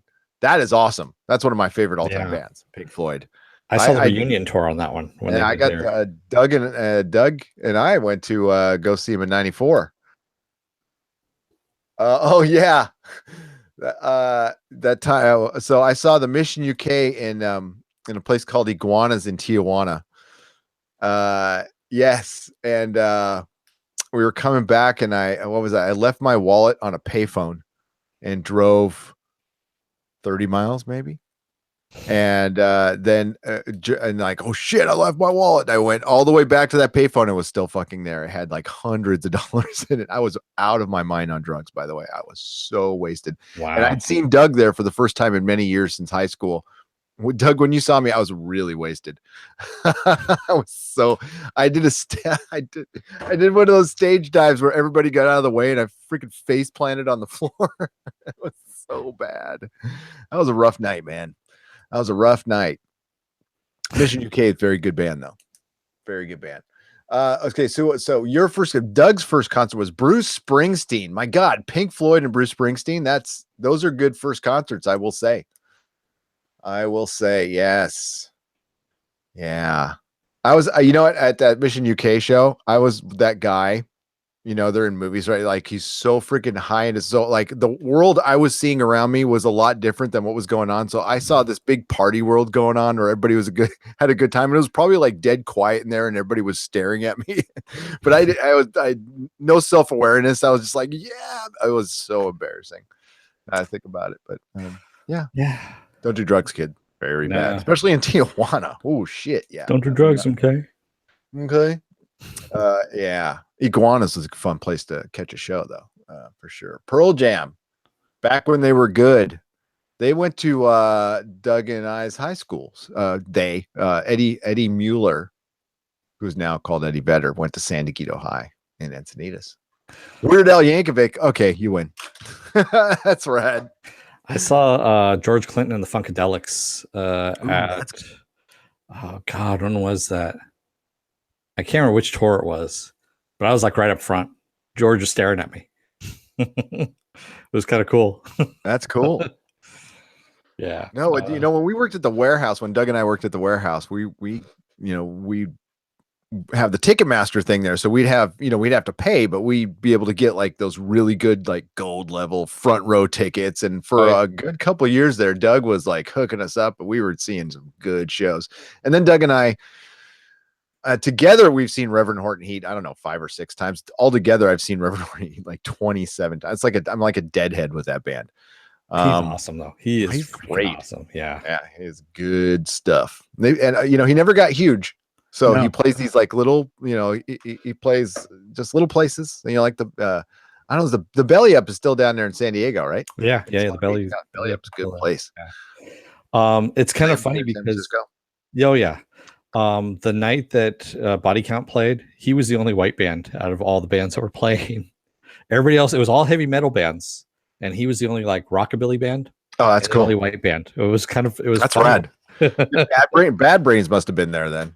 Does that name ring a bell? They're a punk rock band. That's a good band, dude. Yeah.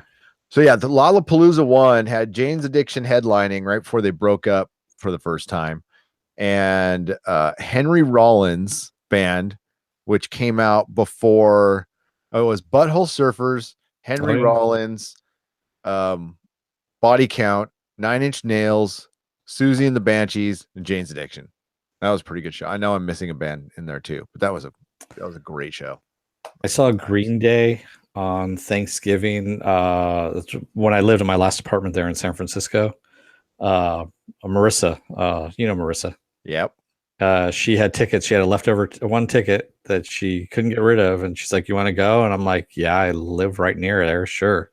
So it was awesome. It was actually really kind of cool because they brought up 3 different people to play the musical instruments during one of the songs, and the guy who was playing Billy Armstrong's guitar just shredded the crap out of it. Man, he did a good job. Nice. Great job. Yeah, it was really nice. It was a cool concert.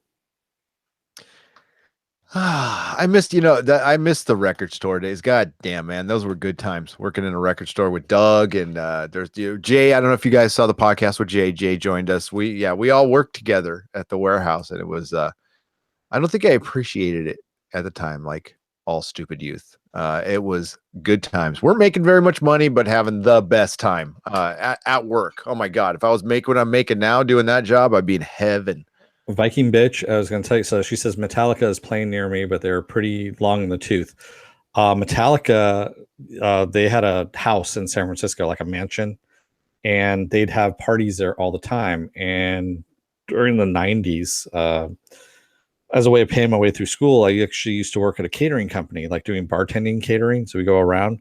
That was one of our biggest clients. They used to do parties there all the time, and I never got to work it, but I knew tons of people that I worked with that went there all the time, and they were like, yeah, they were really bad tippers.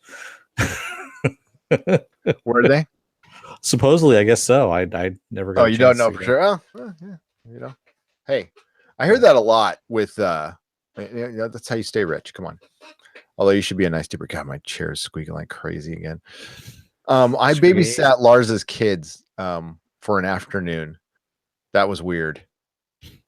So I didn't get to see Lars at all. It was Skylar when they were still married, and she was friends of Melissa's, and then the kids ended up at Indigo's birthday party. So yeah, we watched the kids. brought him home, and then Skylar went and picked him up. But the funniest thing was they had these gigantic Lars Ulrich heads, and they all look like little Lars Ulrichs. It was so cute. Giant heads, though. I mean, like a size 8 dome on a kid. Oh yeah, yeah. Yeah, it was weird. I was like just sitting there. It's like it's one of those moments where you're just like, I am babysitting like Lars Ulrich's kids. This is really bizarre. Well, you have another TV fandom link with the Mythbusters guys, right? Adam Savage's kids. Didn't they hang out with? That wasn't me. That wasn't you? Yeah, that must have been somebody else. Oh wow! Okay. Adam Savage has been in the Comic Outpost. Oh, okay. Yeah. So is Mark Zuckerberg. Mark Zuckerberg has been in the Comic Outpost, and Peter Jackson was in the Comic Outpost. That one was crazy. I wasn't there when Zuckerberg showed up, but I still remember when you scared away really stoned out of his mind Seth Green at Comic-Con when he was looking at the booth. I didn't scare him away. He was just stoned and paranoid. Well, you took out your phone to take a picture because you're like, holy shit, that's I Seth didn't Green. take a picture. No, that's not what I did. I would never do that. Hell no. No, I just he wanted a Doctor Who set. So he came in and he did it 2 years in a row. He came in and bought these. There's this big Doctor Who set where you get the 12 Doctors in like this in a TARDIS box. Oh yeah, I remember that. Yeah. But he's like, I want to get in here and get out of here real fast, man. I don't want anybody to notice me, man. And he was just lit. And he got wigged when I said his name, but like I didn't catch the part where he didn't want anybody to say his name. And I'm all, what's up, Seth? And he's all, dude, shh. Then he bought it and left. No, this one we were working at a Jamie's booth that time. And he was looking at the where I tried to sneak the picture of him. Yeah, you tried to sneak the picture of him. I didn't go like, hey, let's get a picture. I tried to say, hey, you went away back. I scared Quentin Tarantino away with that too. I got a great picture of the back of Quentin Tarantino's head. I remember that one. Yeah. Yeah. I'm like, look, I didn't care. That one I didn't care. I'm like, dude, you walk the floor. I mean, that's before people started putting masks on and walking the floor. Oh yeah, that's right. Yeah. Cisa May says, I did not know that John Carpenter was a musician making his own music for his movies and doing concerts, playing all the tracks he made for his movies in concert. I found out about a week ago. Yeah, he just started doing tours with his band, the Coupe de Villes, is what they're called. Yes, I do know that off the top of my head that's his band name. And yeah, they are playing all the music from his movies. He's done everything since the very beginning, all his music. And it's very 80s sounding, very, No, those are some of the best soundtracks. Come on. Come on. Oh, no, I'm not saying they're bad. I love them. I know. So is he on tour? He's on tour. I want to see that. Definitely. Hell yeah. I'm going to check that out for sure. And Doug Johnson says, I saw John Carpenter in San Francisco 3 months ago. Awesome stuff. Oh, you did? Oh man. So he must you saw John Carpenter in San Francisco? You didn't see me? Well, of course what not. You're the not hell, dude? More important. Well, I know he's more important, but shit. Say hi. You know where I live. I would love to see him too, but apparently I missed it because it was 3 months ago and Doug saw him. So that.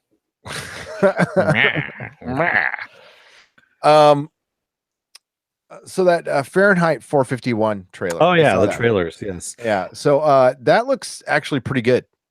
Yeah, I'm actually looking forward to that. That's on HBO, starring Michael B. Jordan and Michael Shannon. What I didn't get was, is this a movie or a TV show? It's a movie based on the Bradbury books. So they're just doing a movie. It's a movie. It's an original movie on HBO. Interesting. Yeah. Interesting. It looks, I would have rather seen a series. I was excited. Sorry, excuse me. When I saw it on HBO, because I'm like, oh, is this a TV series? Hell yeah. But with Michael B. Jordan, I was like, no way. Yeah, I would love to see a series on it too. But I believe it's a movie. They didn't say that it wasn't. They just said it's, based on Bradbury. They did not say TV series, so I'm assuming it's a movie. There's no way they can get both of those actors for Oh, for a TV show, yeah, for a TV show. But it looks pretty rad. That is, oh my god, that the rumor. Remember when was it Mel Gibson was supposed to be in it forever, and then I know it's been like this movie has been rumored since I was a teenager. Like I don't know how many times it's gone into production and gone out. So to finally see it realized is great. Yeah, I don't know how it's going to play out today though. It's very it's from you know, the whole, I guess they could spin it a little bit to now, but it's super, you know, Cold War stuff. So yeah. Doug Johnson said he rang up Jar Jar Abrams at the Apple Store once. You did? Oh, the one in San Francisco? Yeah. I didn't know he was here, but he's probably, I don't know. He was probably up at Lucasfilm or something like that. Lucas Ranch, yeah. Also, we had the trailer for another trailer for Legion season 2 with all the changing faces as they're talking. That was super cool. Yeah, it was really Aubrey cool. Plaza's in it again, so I guess she's going to be in this season. Yeah, she is. She's actually one of the characters. Because before they said she wasn't flat out going to be in it, so she must have come in to when that one guy left for Wonder Woman. Yeah, she must have come in and picked some of that stuff up. Maybe. No, because they announced it like she was gone, like she will not be coming back. So like I am glad that they changed that. That's great. That's great news. Yeah, no, I actually wanted to see more of her. I know we were talking about that, you know, when we were doing the podcast recaps on that. But she was one of the best things of that show, besides the show itself. A fantastic show, yes. Which we will be covering April 3rd. April 3rd. Man, we've got a lot of stuff coming up. Actually, I'm gonna be doing another one of those. If you guys want to see this stuff during the day, I'm gonna be doing another Monday live stream. I believe the title is the Monday Nooner Delight. Nooner Delight. Yes, the Monday Nooner Delight. That's at 1 p.m. or something like that, you know. Yeah, who came up with that? Was that Ghost World or Apple Crow or Jody, Ghost World or Apple Crow? One of those guys. Yeah, I know somebody came up with it, and we started laughing. We're like, "Yeah, that's the name. It's got to stick." Where can you stream Legion? I believe it's on Hulu right now. Yeah, it's FX as well. You can go on the Fox network app, and you can stream it from there as well. It's on there. Well, if you don't have cable, you can't go to these network apps and watch them. No, I think it's for free. No, you need to have a provider to watch anything on those apps. So if you don't have a provider, you can't watch them. So I do believe Hulu. Last time I checked, that was when Runaways was out. All of Legion was on Hulu right now. Davis 404 says, yeah, Hulu has Legion. Yeah. Ghost World said, okay, gotcha. It was Ghost World and Jody. There you go. So full credit goes to you, and if I make $1 million, I'll give you a couple bucks. There you go. Give him $1.50. You can get his $1.50 I'll give him $1.50. So you saw the Wreck-It Ralph trailer. I didn't watch that movie. I heard it's good. Yeah. But, so Wreck-It Ralph 2, Ralph Breaks the Internet. That was also a new trailer that came out, and honestly, it looked really good. I liked the first movie. The first movie was fun, and I was like, yeah, how are they going to do a second one to kind of top it? And I was watching it, and it made me laugh. There's at the very end of it, you see this little girl. She's playing an app on her pad in the back of a car. She's in a car seat, and it's a bunny and a kitty that are sitting at a table. And basically, when a pancake goes down, it goes to the bunny. When a milkshake goes down, it goes to the kitty. And Ralph comes in and goes, "Hey, let me do this. This looks fun." And he goes, "Pancake, bunny, milkshake, kitty, pancake, kitty," you know, kitty. And all of a sudden, the girl comes out with a whole tray full of pancakes. She goes, "Look what I found in the back." And she puts them down. And he goes, "All right, little buddy, here you go." And he starts going, pancake. And she pats him on the shoulder and goes, "Maybe you should give the kitty some now." And they look at the bunny, and he's just really huge. And he goes, No. The pancakes go to the bunny." And he puts it and goes, "Here you go, little guy." And he pushes it over, and you see the bunny looks kind of like almost sick, and he opens up his mouth really wide and just kind of wraps it around, and like you see the syrup oozing around his mouth, and he swallows it, and then you see him when he kind of rumbles, And they show the little girl sitting in the car seat and hear pop, and she just starts screaming. And I just started laughing. I'm like, yeah, okay, I got to see it now. So if you ever want to know what Dennis's favorite thing is when little cute things die. That's what tickles his funny bone. Just the way they did it, man. It was pretty funny. Yeah, sure. Yeah, and it's because little cute things died. Yes. You like to watch little cute things die. I do know that about you. Yeah, my kid liked the first movie. I didn't. Melissa took the bullet for me on that one. So I'm sure it's great, but yeah. Applecrust says, does she say what's a computer while working on a computer?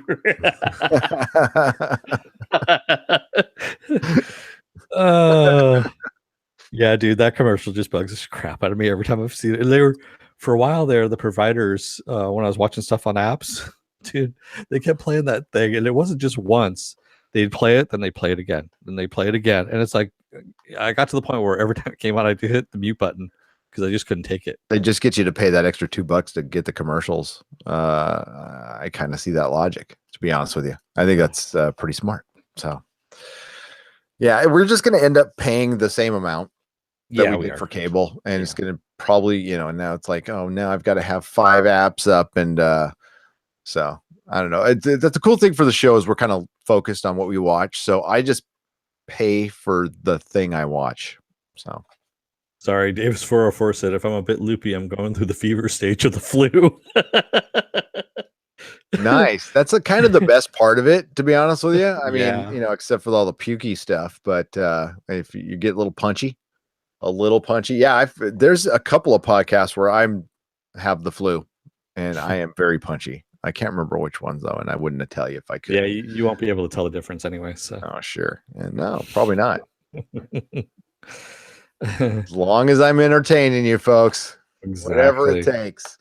Yes, we loved Legion, Johnny Pappas. That is it's a show that I like more. The second and third time I watched it, I was like, oh my God, I was so wrong about that second episode. And I have no explanation why we didn't cover all of it. Oh, I don't you didn't like the second episode and you're like, I'm done with this. And then we ended up. No, Dennis wasn't really into it either. Well, no, I hated the second episode. Like, let's do the third one and see how it goes. And you were kind of like, I don't know, man. That second one really sucked. And then I watched it, and I don't think you did. I did. Did you? Well, yeah, we covered only like 3 or 4 of them afterwards. But when you see the second episode, we've said this in context. Yeah. But no. And Brian says Legion is a great show. Hope one day Professor X shows up. And then Davis 404 said Patrick says he's in. Patrick says he's down. There's an interview on Conan O'Brien, one of those two, where he said, like, let's do it. Yeah, I think he's in. I think they'll do it. Ghost World Season 1 is already out. Season 2 starts April 3rd. April 3rd, yeah. So you can watch it on Hulu. It's 8 episodes. They're magnificent. They're truly magnificent. It's I don't know. Our co-host John has put it down to like it's just this really superficial visual trippy for trippy sake show. I totally disagree with that. Yeah, I disagree with it as well. It's you can take it a couple of different ways, honestly, and they haven't revealed what it's really all about. And yeah, it does have some style to it, but it's not pretentious. That was the whole thing about it. It's not style over substance at all. Yeah. There's actually a lot of on a surface level, I think somebody could get that, but the music choices in it are brilliant. The shooting is brilliant, but within that the choreography is a really, really good story. And it almost made me I wasn't a fan of the comic when it came out. I love Bill Sienkiewicz. I love his art, but this character was a big nothing to me, and they fleshed him out so well in the show, so much better than they did in the comics. They never made him feel human in the comics. He was always felt like just this really overpowered mutant that's just trying to contain all his great power, and it just didn't read well to me in the comics. I know some people loved it, and that's cool, but actually seeing this is like one of the few times where actually seeing it was better. Because I usually like the comic medium better, but yeah. Ghost World says my bandwidth caps hate you rather. My okay.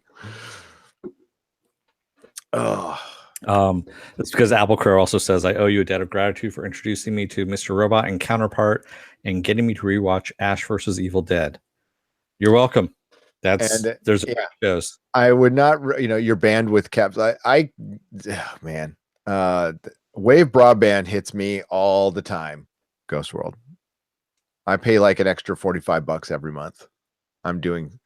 Yes, I won't say why, but you know why. And I get those letters, by the way, too.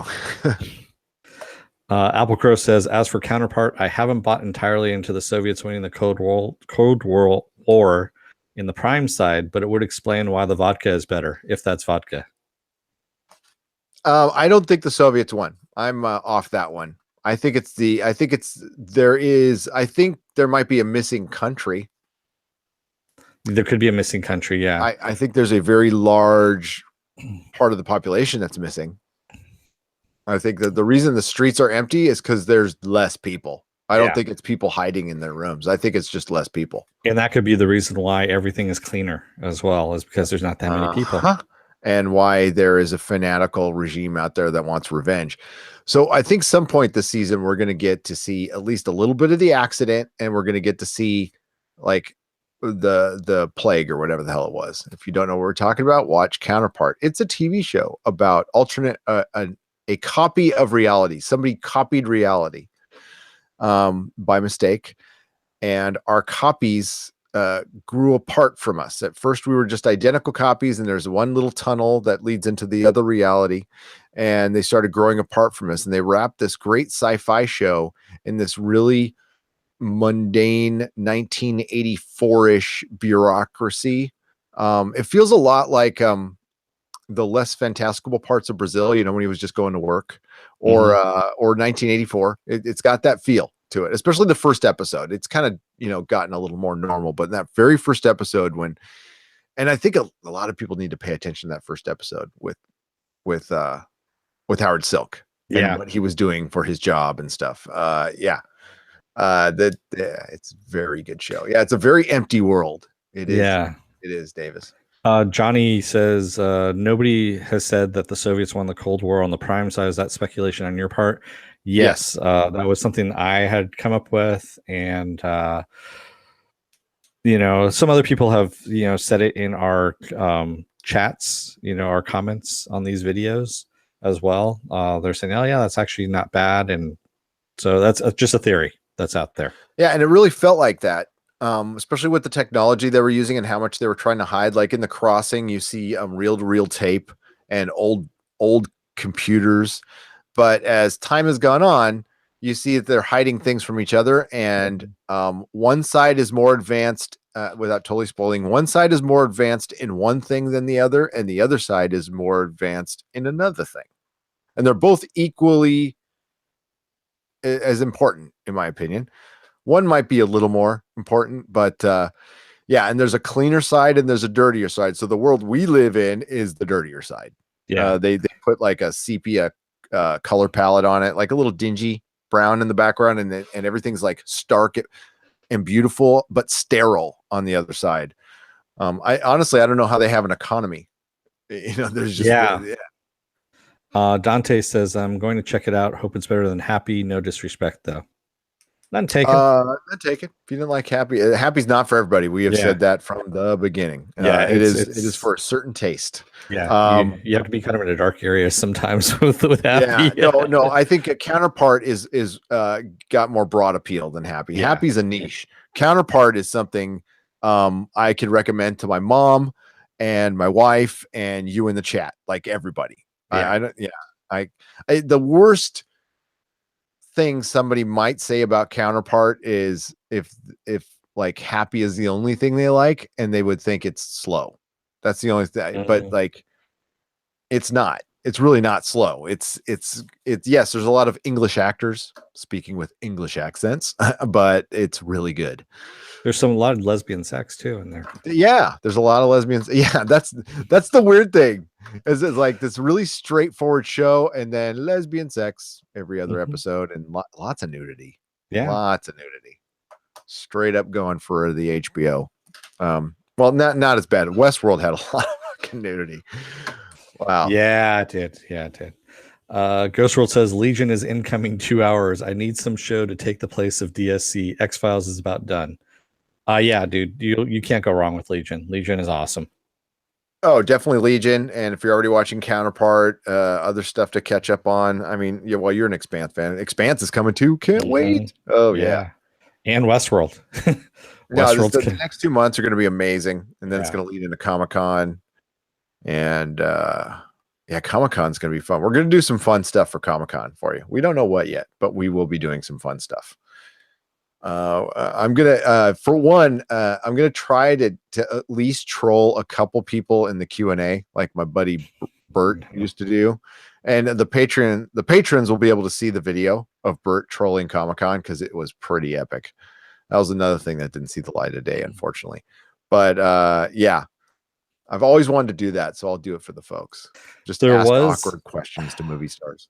Dude, do you still have the video from when you were following around people with Articulate George? Oh yeah, that's around. That was a good one. So we used to have we had this George Lucas action figure, and Dennis made a bunch of little stacks of money. It was a 1/6 scale, so he made 1/6 scale money, and he could move his fingers, so he's holding the money and flipping you off. And so we just we had a camera behind him, and we were following around. It was kind of like Triumph the Insult Dog, but me with George Lucas. And it was pretty funny, actually. And at the booth, actually, what we would do is I would change out his. By the way, I said actually a lot, so you got to take a drink. Here, hang on a sec. You got to remember, actually. There we go. I had this the little thought bubbles, the little talking bubbles. We change them out every day with different sayings. And it would piss off a lot of Star Wars fans. It was pretty funny, actually, at the time. Oh yeah, if I find the video, I can't mimic. I was just in a good mood that day, so I decided to fuck with some people, and I need to get out of the way. You know what? I loved retailing at cons, but I could not stand behind the booth for more than like an hour and a half. I got just there was too much going on, man. I had to go. Guess who got trapped behind the booth a couple of times? Oh, trapped. Yeah, I guess who got their ticket paid for, and trapped. I'm sorry, I trapped you at Comic-Con. So what else we got, man? I don't want to go yet. It's still early. That's all we've got news wise. Oh God. But what do you guys have out there in the chat that you want to talk about? What do you guys want to talk about? TV, movies, Gary's choice of underwear for Guardians of the Galaxy that he just showed us. My wife buys my underwear. I have no choice in it whatsoever. If I bought it, it would be like the 6-pack from Target for $6.99. I mean, it wouldn't be tidy whities. I don't do tidy whities, but Apple Crow says we haven't talked about toast in a while. Toast. Well, we did talk about toast. We just said it's terrible. I hate to admit that I fucking love toast, but I always have. Okay, I liked it before anybody did. Oh, I'm going through the Marvel previews right now. She says, Viking bitch says, are you two gonna have an old married couple fight tonight? The night's still young, so who knows? The night is still young. No, I'll just give him the silent treatment. I was gonna withhold sex from him. That's all. I'm fine. Dante S says, what would Infinity Wars need to be the best of all time? What would it look like if it sucked?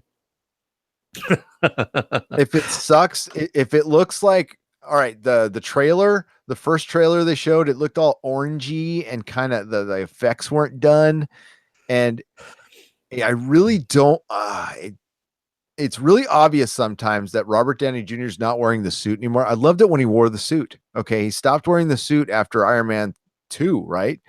And you could tell his head doesn't match up the suit sometimes. So like especially look at the very end of the Avengers. You can see his head kind of shaking around when the suit's standing still. If it's something like that, if it's like looks really orange and Thanos is walking around in his yoga outfit, it could suck. It could totally suck. And each hero's in it for like 5 minutes.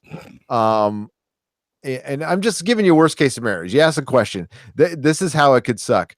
They put way too many heroes in. We saw, and it's basically them getting their ass beat for 2 hours, and then there's going to be a bad cliffhanger. But what I'm really worried about, okay, here's what I'm worried. I see the filming for Avengers 4, and I see all the time travel stuff. If they use time travel to get out of this, I'm gonna be pissed.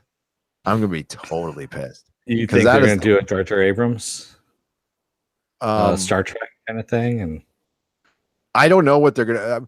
I mean, if they're going through time to fix stuff and they revisit some stuff in the Marvel universe and it's woven in within the story as kind of a retrospective, but that's not how they say it. That's not how they bring Cap back. That's cool. That's fine. And they're definitely doing it though. I mean, they got Cap in his Avengers costume, but they have Tony Stark in like a shield uniform, kind of head of shield. So it looks like they're actually setting up. I think another thing is like, I don't know if Thanos is going to be in the 4th movie. I mean, I'm pretty sure he is, but there's a lot of talk of Secret Invasion. The problem is Secret Invasion, which was pretty good. It wasn't great, but it had a great setup and a great reveal with a character that's not even in the MCU. So who's going to be that character without ruining it for you people? That's a good question. And then they're going to bring in Captain Marvel. And I love how they brought in Black Panther and Spider-Man. So like kind of like a soft start. So if they do Captain Marvel and really change that costume because it was bad, that would be fine. That's the starter costume, remember. Okay. And they said, I just read something that so the guy who wrote this actually wrote the Tomb Raider script, the original Tomb Raider script, and he had a lot more humor in the Tomb Raider script, which they said they removed. And he said the Captain Marvel, she's more humorous in this one. So kind of think of like Tony Stark humor. You mean like I've said from the beginning, like she needs to be the female Tony Stark?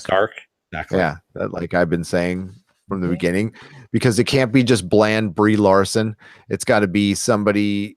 She's got to have charisma, especially if she's going to be the leader and everything. Yeah, they just right now I think Black Panther's the real. I think they'll roll him out as the leader beyond Captain America, which would be fine with me. Yeah, I don't know. I don't know. That costume looked awful, but starter costume. What's that even mean? It's one. If you're going to do green, get the green right from Captain Marvel's original costume, which is like Kelly green, not teal. You gotta remember, it's probably what they took a picture of on the set and how it looks. Everyone. Okay, hang on. There we go. Because I have my drink of choice going on right now. So I do too. Bubbly water. Yes, I know. Yes. Mine's a little bit of the harder stuff. It's Irished up a little bit. There you go. So yeah, it's the way it's shot. You know how it is when it's shot on film. It's different color, so it's always going to be some kind of a different color in a photo than it's actually going to be showing up on screen. I think what's going against this movie is it's not the best character. It's not the best Marvel female character. I don't know much about Brie Larson. She could be awesome. The original Tomb Raider script, Tomb Raider was okay. I mean, it wasn't terrible. So, but you can't base anybody's work on one movie. I mean, you're right. Like stuff gets rewritten. Like what he turned in might have just gotten eviscerated. And that's usually what happens to all scripts. So, Brian K. Vaughan writing Silver Surfer sounds great until it gets into like 5 other people's hands, and then the director gets it and puts his own notes in, and then it's not Brian K. Vaughan's thing. And then it turns into story by Brian K. Vaughan, which means he basically outlined it. Mm-hmm. We'll see. Well, no, the writer actually said, he said that the final script, I guess they're shooting with, actually kept the humor in. So that's what he was saying in some interview. I can't remember what it was that I read, but he said he was surprised that they left it in. Whereas his Tomb Raider script, it got all eviscerated and taken out and made a lot more serious.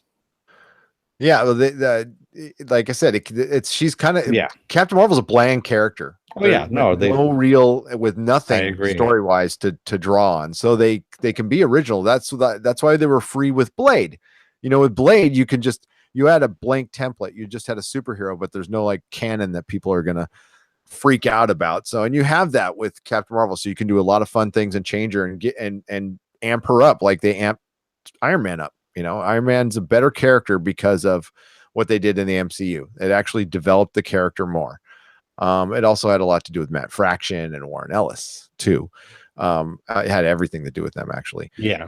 So she needs a good run in the comics. They need for one, the art in her comics is god awful. They need to fix that, and the storytelling too. So they need to fix that, and they still can. And there are some good stories. I mean, there's, you know, God, Chris Claremont used to write her. Okay. So back in the day. Ghost World's ass at Dennis, what do you think of the new what do you think of this non-story of that big X over Mark Hamill's face in the Star Wars video during the Rebels recap from the official Star Wars channel? I didn't see it. What's that? Tell us about it. Yeah, tell us about it. Tell us what happened there. And then while we're waiting for that, Sean Stratuk says, did you see the mid-season premiere of Gotham? Enjoyed what they were doing with Poison Ivy. I caught bits and pieces of it. I was actually going to rewatch it later on this weekend on the Fox app. And I didn't see enough of it, honestly, to tell you what it was, what was going on with it. Other than I was kind of digging what they were doing with Alfred's character. They were kind of fleshing him out a little bit more, making him a little more human. So I like that a bit. Davis 404 says time travel to the 1961 Fantastic Four. Damn it! Hell yeah! Okay, you got me there. That you can do. That is fine. I'm really excited to see a proper Doctor Doom movie. I think Fox being with their backs against the wall a little bit and also trying to raise their value, I think they might actually put some time into these. And, you know, we got Legion, we got Logan. Those were good things that came out of Fox. So it's possible. And I love Silver Surfer, and you know, but it's hard to do it without Fantastic Four though, because like all his best stories are involving the Fantastic Four and Galactus. I'm sorry, I was just laughing. Viking Bitch says, I was describing Venture Brothers to my boss. I told him about when Johnny Quest shows up all strung out and not wearing pants. And then Apple Crow quotes, you got some herp on your lip. You've been kissing your wife's ass after I put the herp there.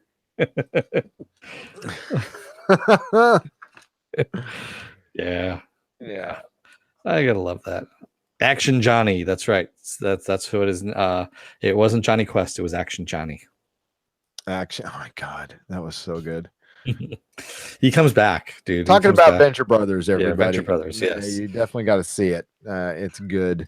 Although some people might be like, what the fuck are they talking about? Yeah, I know, really. Do you think, do you think they're going to mention the Fantastic Four in the Silver Surfer movie? I mean, how could they not? They have the rights. Yeah, possibly. Don't put it past them to reboot it one more time. I think actually that's what I read. Not the one that you posted on Nerdrotic, but somewhere else, that they are going to give it another go. So not with the Fanfortic, with something else. So okay, Ghost World says sigh. Okay, so the Star Wars channel produces like teaser videos for Rebels. It's hosted by a woman who walks around the offices of the Lucasfilm cubicles area of the writers. In the last episode, she walks past the desk with a big pic of Luke and Vader from Return of the Jedi, and there's a big red X over Luke's face. And everyone went up in arms saying that this proves it was original, that Disney hates men and Luke. I don't think Dennis would agree with that. No. I think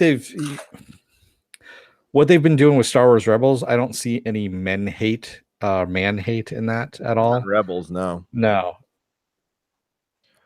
I think I mean, yeah, I think they were just, they were trying to create some female characters, and what they did was they just transposed the old Star Wars characters onto these new characters, and they did a gender swap, pretty much, is what they did, and it didn't work for me, quite honestly. yeah, I can't speak for Rebels. I don't see it in Rebels at all. Yeah, I don't see it in Rebels there's either. definitely an argument to be made for Last Jedi, and to say there isn't, Yeah. I mean that's they straight up did it, and there's a way to do that without pumping anything up by making other things look bad or stupid is lazy writing and nefarious in a little bit. You can I don't usually put on my 10 full hat for that, but I was going, wow, it was astonishing in that movie. Because I'm not sensitive to that crap at all. I don't care. But it was astonishing in that movie, and it's what happens when, and I've said it before, when so many cooks get in the kitchen that want their agendas. It's agendas, it's attention. It's mostly attention now. It's not even agenda. It's everybody wants their creative input. And when something gets so damn big, everything wants to attach itself to it so that, it can raise them up as well. And it just gets diluted into crap. And the more I think about that movie, it just it was so freaking bad. The Admiral Holdo stuff and the Canto Bite things were particularly horrible, but that's been talked about a gazillion times. Yeah, but as far as the X over it sounds like they were trolling people who are sensitive to that. That's what it sounds like. Yeah, I don't think Disney hates men. No, he says it came from Mundane Matt as well. He's yeah, so it definitely was trolling. Yeah, it was definitely trolling. Mundane Matt. Mundane Matt. I like some of his stuff, but I can't say. Yeah, some of his stuff is good. Good night, Doug. He's definitely a big YouTuber, and he got big from Gamergate, and has turned it into. He went from a guy who just used to work in movie theaters to making money on YouTube. So props. Definitely props, respect.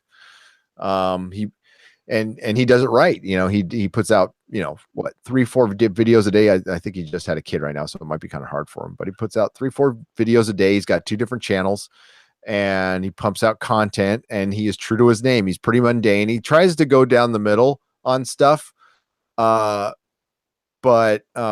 he also contradicts himself a lot too. I mean, when you're putting out tons of stuff on the internet, you're going to do that. We contradict ourselves all the time. Yeah, totally. Yeah. I'm not saying we were free of that, but when you're trying to fill time, but he tries to be, we are. We're not journalists. We are 2 working class dudes who just have opinions. Right or wrong, however they are, they're ours. And poorly thought out and judgmental. Yeah. And sometimes hipster douchebaggy-less, obviously. Yeah. I'm gonna have some toast afterwards for sure. I'm gonna put a little butter and a little jam on the other one. I don't know what avocado jam. Let's talk about what jam I'm gonna put on my other piece of toast. Avocado, marmalade, or strawberry. Are you gonna do some honey blossom? No, my kid ate all the fucking honey. Man, I know. Should make him go get some more. That's all. I am tonight. Go down the Safeway on mission. Applecrow says, "Is that why you went with Nerdrotic? Because 2 working class dudes talking toast was too long." By the way, that is the new channel. By the way, that's the name of one of our new features. It's going to be called 2 working class dudes talking toast. Talking way toast. Too long. Oh, just for you, I will do one of our Monday live streams from that goddamn toast bar on please, on Divisadero. Yeah, drove by it this morning. Wrong. Ghost World says wrong or wronger. We hold true to our opinions. Wrong or wronger. That is our tagline. That's our motto. That is our motto. Is it bad or is it bad? Is it bad or is it bad? Exactly. Good callback on that one. Yes. Then we had some more questions up here, which I just didn't get to. Here we go. Sorry. Johnny actually said, he goes, I'm going to go all fanboy, but I don't see Captain Marvel as a humorous character. Not at all.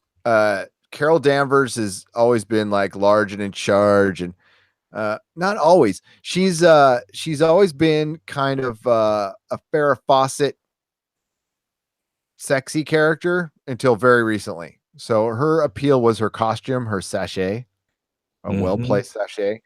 Buxom blonde. She was a little bubbly. She was fun. She was an Air Force pilot. Recently they've made her very stoic and serious and kind of angry. But she's she's just a C-list character, right? And it's not her fault. There has been some decent comics with her in it. I've read a lot of them as Miss Marvel. I like the change to the name of Captain Marvel. I thought that was very appropriate and good. But like the most memorable thing she did was die when Rogue sucked her powers, and she kind of lived in Rogue's head for a little while, and actually what turned her good. Her best comic was where she died. Avengers Annual number 10 from volume 1. Michael Golden art. It is fantastic. It is such a great comic. And Rogue sucks the life out of Carol Danvers. But they could change it for the movie, I think, if they make it humorous. But she's a lot like Green Lantern. So Green Lantern's not a super humorous character. What we like about Green Lantern is Green Lantern has heart. He's a lot like Captain America. He's just brave. He's just a good dude. The one with more personality in Green Lantern is John Stewart. So if you give her a little, if Brie Larson has some kind of comedic timing that, which she does. I mean, she had a little bit of it in Scott Pilgrim. She was funny in Scott Pilgrim. So she's capable of it. If she can pull that off, be, quippy and stuff like that, it would be fun. If it's just like, I'm going to go stop the bad guys now. Here I go. Captain Marvel. That's like, with Black Panther, there's an argument to be made that Black Panther might have been like the 4th best character in his own movie, but the plot around it and the women were really good and the bad guys were really good.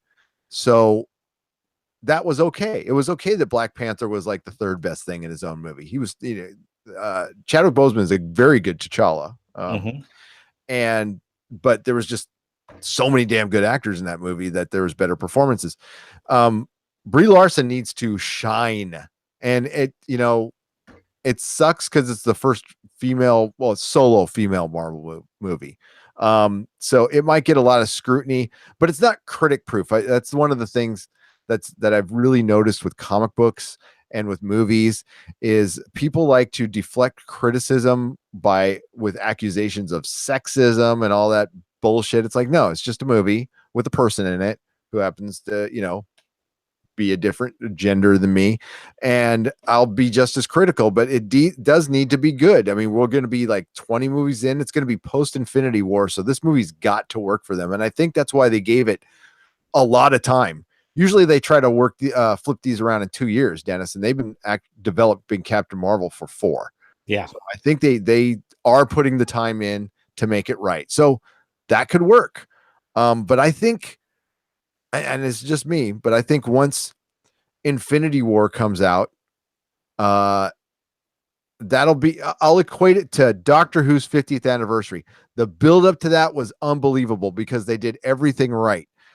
Even with a lackluster Doctor Who season, Doctor Who took over Comic-Con for 2 years, and people were talking about the 50th anniversary for 2 years. And then David Tennant came back. Then the 50th anniversary happened, and it was great.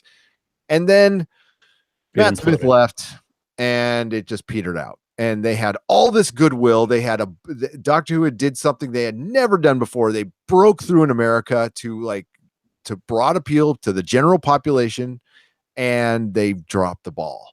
They dropped the damn ball. And for a lot of reasons. And not saying Peter Capaldi was a terrible doctor. He was a decent doctor. But how I equate it to Infinity War is people, it's going to, it's just, it's the sex. You've had all this foreplay of the Marvel universe. It's been long. Then you're going to have the sex. And then one movie might be the cigarette. And then, you'll still be entertained, but it's not going to be that big of a deal anymore. And especially if you're doing origin movies after you had a movie with how many characters are in it, Dennis? 60? 53 is what they said. 53 characters, and you're going to want to watch a solo origin movie again? No. Yeah. So, yeah, we'll see. Of course, we'll see. But I think it's a bad position to put her in and this character in. I think Black Panther would have been better saved later, because especially with how good it was, that could have kicked off your phase 4, and that would have been freaking awesome. But but apparently it's going to be Captain Marvel that's going to kick it out, or Spider-Man, but they don't own Spider-Man. Yeah. We'll see what happens. They might by then. Yeah, we'll see what happens, but they are putting the time into making it good, but it's just the wad will be blown after Infinity War. Sorry, for lack of a better term. That's post-coital glow is what you're saying? Yes. Oh, it'll be good. I cannot wait. But Desmond Johnson asked, did you guys check out the new Agents of S.H.I.E.L.D. tonight? Desmond, we started 8:00, and that's when Agents of S.H.I.E.L.D. comes on. So we were podcasting when that's on. So no, we have not checked it out. We have not checked it out. Sorry. I need to catch up on it. I always end up binging it later and wondering why I wasted my time. I used to like the show. I did. I got sold on it early. Thought they did a really good job, but once they kind of broke off from the MCU, I was like out. I was out. But they're back in. But no, they're not. They're not. Wait, they are. But they're not. Really, they are. They're not. They need to work that out. They really need to work that out. We've bitched about that, but yeah, I don't know, is it good? Did you like it? I mean, is it something we should be watching? We're not going to cover it, but we might talk about it on the Friday. I'm watching it. It's okay. It's not. It's better than it has been for a while, but that's good. Yeah. Let's see here. Viking Bitch says, I hate when people use sexism where there is none. It makes real sexism not be taken seriously. It devaluates it totally. And there's like, there's like micro-sexism that exists, but I mean, there's also joking, and Viking Bitch has a very good sense of humor. So it depends on the purpose, but making things critic-proof, it was being used as a shield, and these, it's really, actually, it's what I talked about on the stream a little bit, and it's what has brought comics down, because the relationship between the creators and the fans has gotten super toxic. And for the longest time, they were just blaming the trolls, but this is bled over into people just criticizing a comic book, not a person, which you put yourself out. We put ourselves out there. We put ourselves out open to criticism and dislikes and stuff like that. And that's part of the game. That's cool. That's fine. And also, it's good to hear the feedback. It's also, some of these guys can actually be right, and gals can be right. It's like, ooh, I was kind of effed up on that one. I need to change that. So the comic creators artists are sensitive people. They are. We are, I'll say. And nobody likes to hear criticism. And sometimes I do. It's, oh yeah, sure. It got super toxic on both sides. And that's why, we were talking about like there being a ceasefire. Or I like the DC has a social media policy where pretty much if you want to work there, if you're on Twitter, you're talking about comic books, or you're not on Twitter. And some people just got off Twitter, smartly so. So there's been a lot of like, calling fans Nazis is just not a way to sell comic books. I don't know, call me crazy. Even if some of those guys are being complete douchebags, you just shut up and be professional. And and remember who you're arguing with. If you're the kind of person who needs and we all know this, if like you're calling somebody a Nazi, which would be fighting words if you said that to my face, on the internet, there's I just feel feel the sympathy. Feel sympathy for that person that they're that angry over a comic book or a movie or whatever, that they need to fling out these, but it also, Twitter dehumanizes us, by limiting our speech. And then I learned this in couples counseling, that when you're reading a text from your partner or your friend, you're hearing a version of their voice in your head. So it's like a play. So it's not actually like if Dennis is texting me and it sounds snotty, I'm hearing snotty Dennis in my head. That's because it usually is snotty. Well, it is, but it's not Dennis really being snotty. Okay, so that's what all this is people hear a projected voice from something they're reading, and it's and you can't read intent, or sarcasm. So that's what a lot of it is. It just, it's people but plus people love to argue, and it really does like get a lot of views. It helps YouTube channels, man. They mine Twitter all day long, and when people watch the shit out of those. I mean, some very popular YouTubers who just, talk about Twitter drama all day. And I watch the videos and I don't even go on Twitter. I post our stuff and I'll look at, some of our followers, but I do not engage in any of that crap. Who's got that time? Jeez, I don't. But the videos are entertaining as hell. Like the things people will say to each other. And then you see, I mean, not to bash on people's characters, but when you see them in real life, like I know that dude from the Comic-Con, and that he's not, the one, he's not hitting anybody.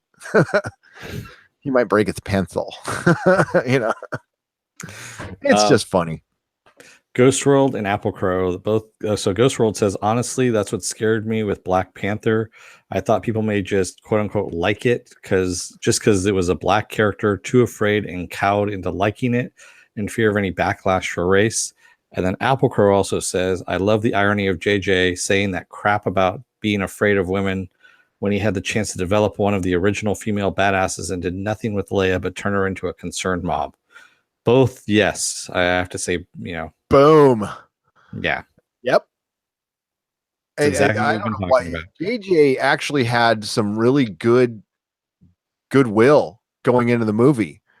Like people had forgotten about, like, Force Awakens wasn't so bad, and him opening his mouth into that crap just fed into the whole theory out there that it's been Star Wars has been very anti-male in trying to build their female audience, which makes no sense because the reason Disney bought Marvel and Star Wars was to bring male consumers back to Disney, because Disney felt like they were getting too female.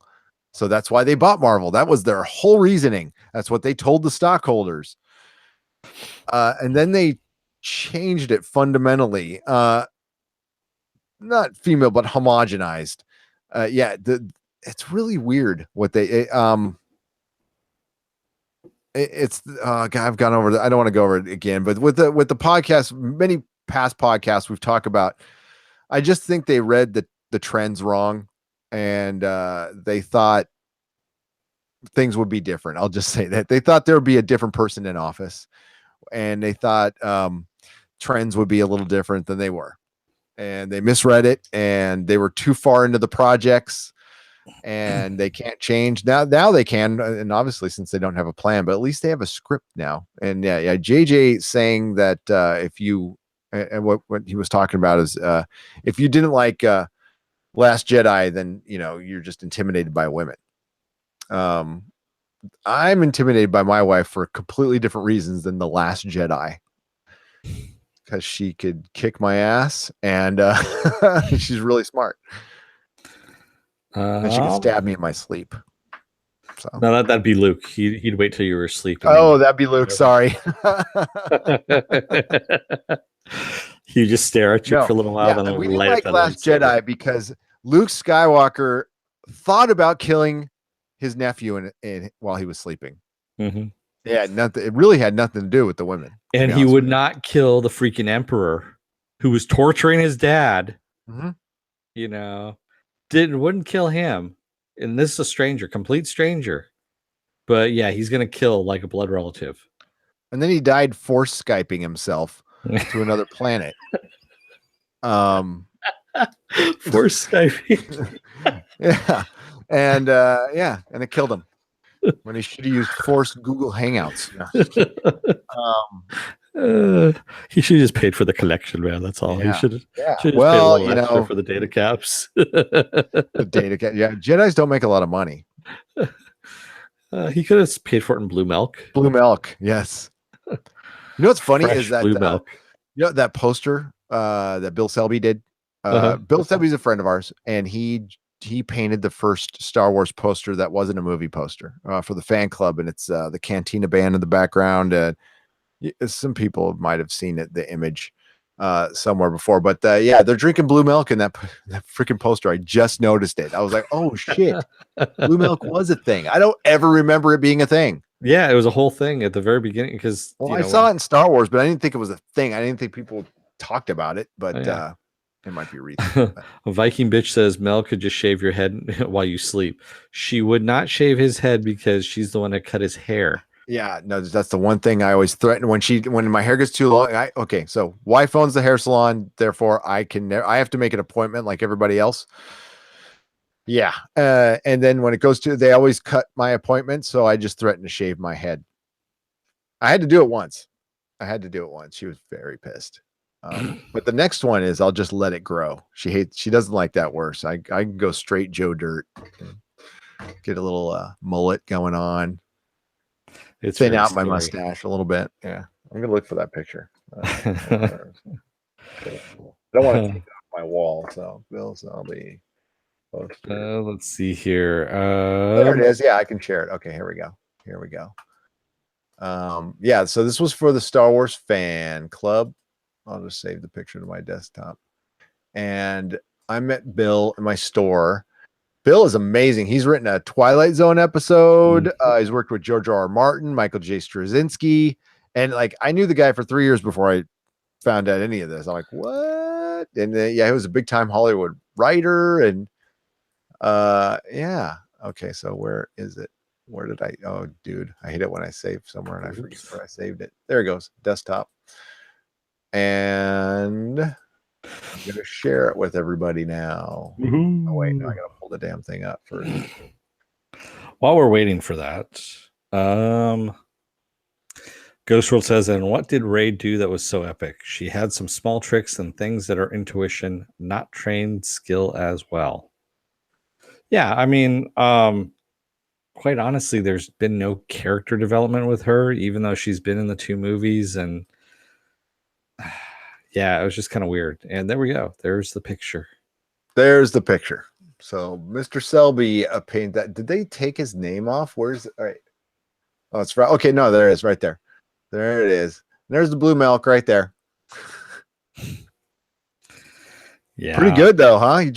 God, there's pictures of him painting. He has like, and he looks like Bob Ross. He's got the Bob Ross hair going on, but yeah, we're gonna try to have him on. He's got some amazing stories that he can tell from Hollywood in the 70s and 80s. Some he can't, but yes, that's a badass poster, by the way. So happy little aliens. I know. We love you, Bill. He watches sometimes, so yeah, definitely. Nice. Apple Crow says what is it? The power of that fight in Empire is because Vader was absolutely toying with Luke. As soon as Luke gets a lucky hit in Vader, Vader ends it. Yeah. He was toying with him, but also he was underestimating Luke too, because he was thinking, I got this kid, he doesn't know too much.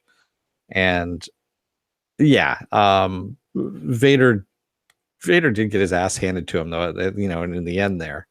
But yeah, Luke, or that's right, you're talking about the Empire scene. That's right. He was toying with Luke. Excuse me. I was thinking of Return for some reason. I don't know why. Yeah, he was toying with Luke and just throwing crap at him at the end. He could have killed him at any time. Yeah, we've all seen that movie. With Rey, it would have been interesting to see a female lead done well, and have some flaws. That would have been make her she wasn't human. It was just like the whole characterization we got was her living by herself, and the only slow scene we got was her eating outside, after she got the food, the rations or whatever, and put the helmet on and had a little food. And it looked like that okay, that's going to lead to something. And that was it.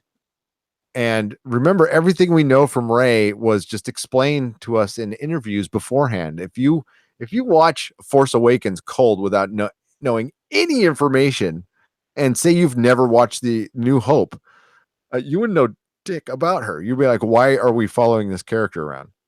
With Luke, within a few sentences of well-written script that was heavily edited, but it turned out well. You knew who he was.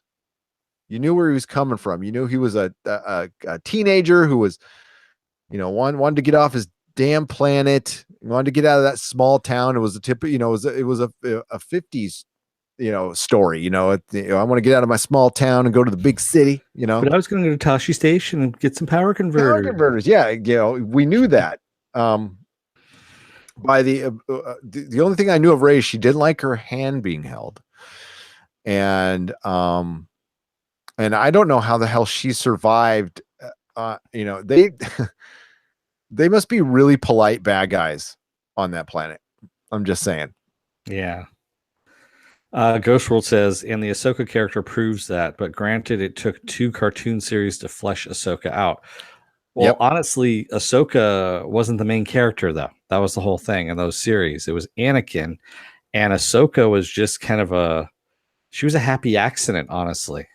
Because when they created her, there was a lot of people that hated her, quite honestly. I know I was one of them because she was just kind of annoying at the beginning. And then I've come to really, really like Ahsoka Tano as a character.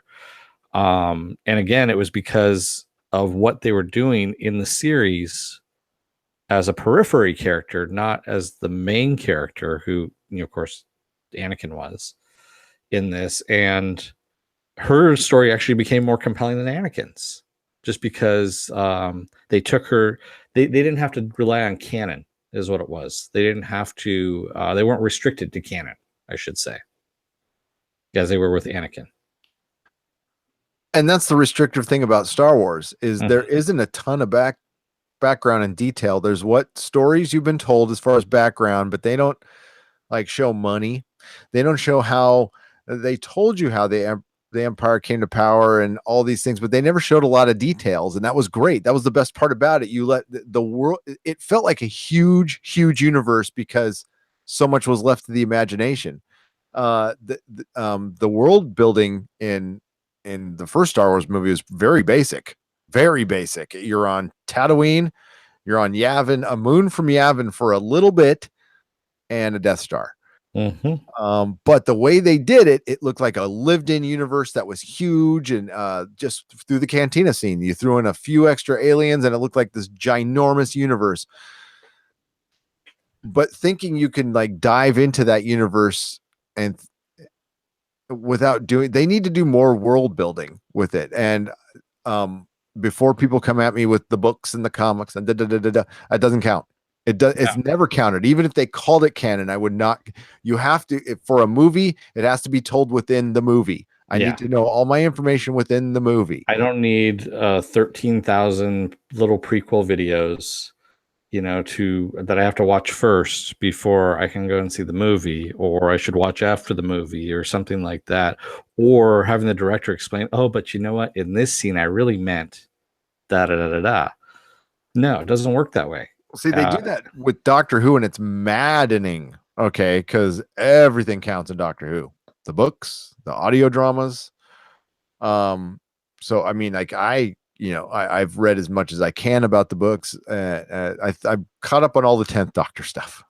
I'm going to dive into the 4th Doctor. But if you want to do a book as an aside saying, this story counts, and we'll throw little details in with the movie, but it doesn't change the plot of the movie itself. If it's a little aside, that's cool. That's fine. But the Star Wars never really, whatever world building they did that was good, they done away with, and they haven't done much since. I mean, I was hoping we would get a Star Wars where they explain how they built things that big and got the resources. And that's what I was expecting. Maybe my expectations were way too high, but I thought Game of Thrones would have been a little bit of an influence on it, not like with boobs and, severed heads, but with details, with, logical details of government and stuff. How could things get so bad in 30 years? And yeah, I don't know. But the opportunity is come and gone. Viking Bitch asks, when is Derek Robertson coming on? Derek Robertson will be on before April. So sometime in March, we're looking before April 1st. And Ghost World says, wait now, guys. You complain about literally an entire empire having no backstory given and no explanation to the emperor or anything. Yet people complain about Rey having an innate ability. I don't mind her having an innate ability. That doesn't bother me. It's explain why. We still don't know why. Yeah. I mean, we're 2 movies in and we don't know why. Just explain why. I mean, if she has it, if she's like the most powerful Jedi, cool. How? It just happened? I mean, I guess that's a different way of telling a story, but I'm here to watch a story. So give me a story, okay? Don't just go, oh, it's just the way it is. That's great storytelling. Nice. No. Ghost World says, and again, the way I take it is that Rey is quote unquote awakened from the Force to balance itself. Kylo Snoke was getting too powerful. The balance was thrown off. Rey's ability was ignited. And that is now more story, but like, where did you get that from? I mean, it didn't explain any of that in the movie or in either movie. That would make sense if they would explain it more or show me more. That scene in Last Jedi where she went down in to that pit and just saw a bunch of reflections of herself. What was that about? Yeah. Being a millennial. Yeah. It's all about me. No, I guess from a certain point of view. From a certain point of view, I know. No, just a little explanation. What you explained right there, Ghost World, would have been enough, to be honest with you. Just a little bit. Things can be fixed with just very little time. I don't think I'll tell you what, the directors probably didn't. I think once they took on the project, they were like, oh shit. And they both played it really safe, as safe as they could, because they got into they signed on and they were told they could have creative decisions. And then they saw Kathleen Kennedy's writing room, which they have. I know John was saying, no, they have a writing room for Star Wars. And she even mentioned it in an article because she was talking about, we have 7 women writing in the writing room. That's great. If you have a writing room, why did you say Ryan Johnson? Why did you give him the credit? For one, you're not supposed to do that. That's not how things work in Hollywood. There's guilds and all that for stuff, but apparently Disney can do whatever the hell they want now. I think they just played it safe. So in their defense. Yeah, I'm pretty sure that's why Doug Liman, because remember Doug Liman was supposed to direct this a while back. Oh, that would have been good. He kind of looked at it and went, no, I'm out. Thanks. Which I have to give him props, man. He did it fast because he just kind of he poked his head in the door and saw things the way they were, and he was like, "Nah, I'm out. Thanks." I think if you want me to say something good, maybe JJ said I'll come back, but you got to let me like actually change things and do things and fix this fucking mess. And I want a script, and I don't want it from Lawrence Kasdan, who's that's why he got it from his son, from Lawrence Kasdan. If he gets his son, if they get his son to do it, yeah, Jumanji was fucking awesome. So they did get it from his son, yeah, because his son was the one who supposedly wrote it. No, Lawrence Kasdan wrote Force Awakens. No, I'm talking about the episode 9. Supposedly his son was the one who's been writing it. No, it's J.J. Abrams and Trevorrow. Not Trevor, no. It was the guy who worked on Superman and Batman. What was his name? Oh, yeah. Orsi? No. Not Orsi, but he actually won an Academy Award, but he's done a bunch of schlocky movies since. I can't remember his name, but he was one of the screenwriters for Superman or or Batman versus Superman. Johnny Pappas says Star Wars Resistance, which is the new animated series, I believe that's coming out, is going to fill in all those holes for you. I will probably watch it, unfortunately. Yeah, I wish they would have filled them in in the movies. Yeah, me too. And maybe that is planned. Maybe that's part of their deal is we're going to keep these things vague so you watch and read all the side stuff, which I think people would do that anyway. If I think more people would read the side stuff and be into it if the actual main product was top notch. And if you're Star Wars, listen, it's not just me with expectations, it's everybody. So Star Wars fans deserve better. Yeah. Davis 404, none of the Star Wars books are canon. Lucas said so long ago. Not so, because Lucas sold that. So Disney says that all the Star Wars stuff that comes out now is canon. This includes like the little Star Wars Destiny clips that they've been doing, the animated stuff, all the animated shows. They, of course, took the Timothy Zahn books out of canon because they want to pilfer from that and use it for their own means. So, yes, that's where that was going. Really? Even the little animated stuff? Yeah, all the animated stuff is all, like I said, the Star Wars Destiny, where Hera is alive after on Endor after they've destroyed Death Star 2. So her and Chopper are part of, they've survived after Return of the Jedi, along with the Ghost. So we know they make it up to that point.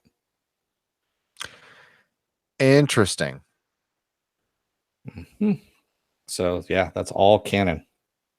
So Resistance, is it going to be all new characters? Or are there going to be any holdovers? Are they going to have like Wedge Antilles in it or something? Or possibly, because Wedge is actually in Rebels as well. He shows up in there. He's in a prequel book. One of the prequel. I tried to read it. Oh. Yeah, he's in Aftermath. He's also in Aftermath as well. Aftermath. That was it. Yeah. That was it. Yeah. He gets caught by some one of the not Imperial commander, but First Order commander. Yeah, the First Order commander, the new First Order. Yeah, that's just starting up. Yeah, I don't know. Have you out there read Dark Empire? Dark Horse Comics came out. That's no longer canon because that is, you know. I'm talking to the chat, Dennis. I'm sorry. Read it.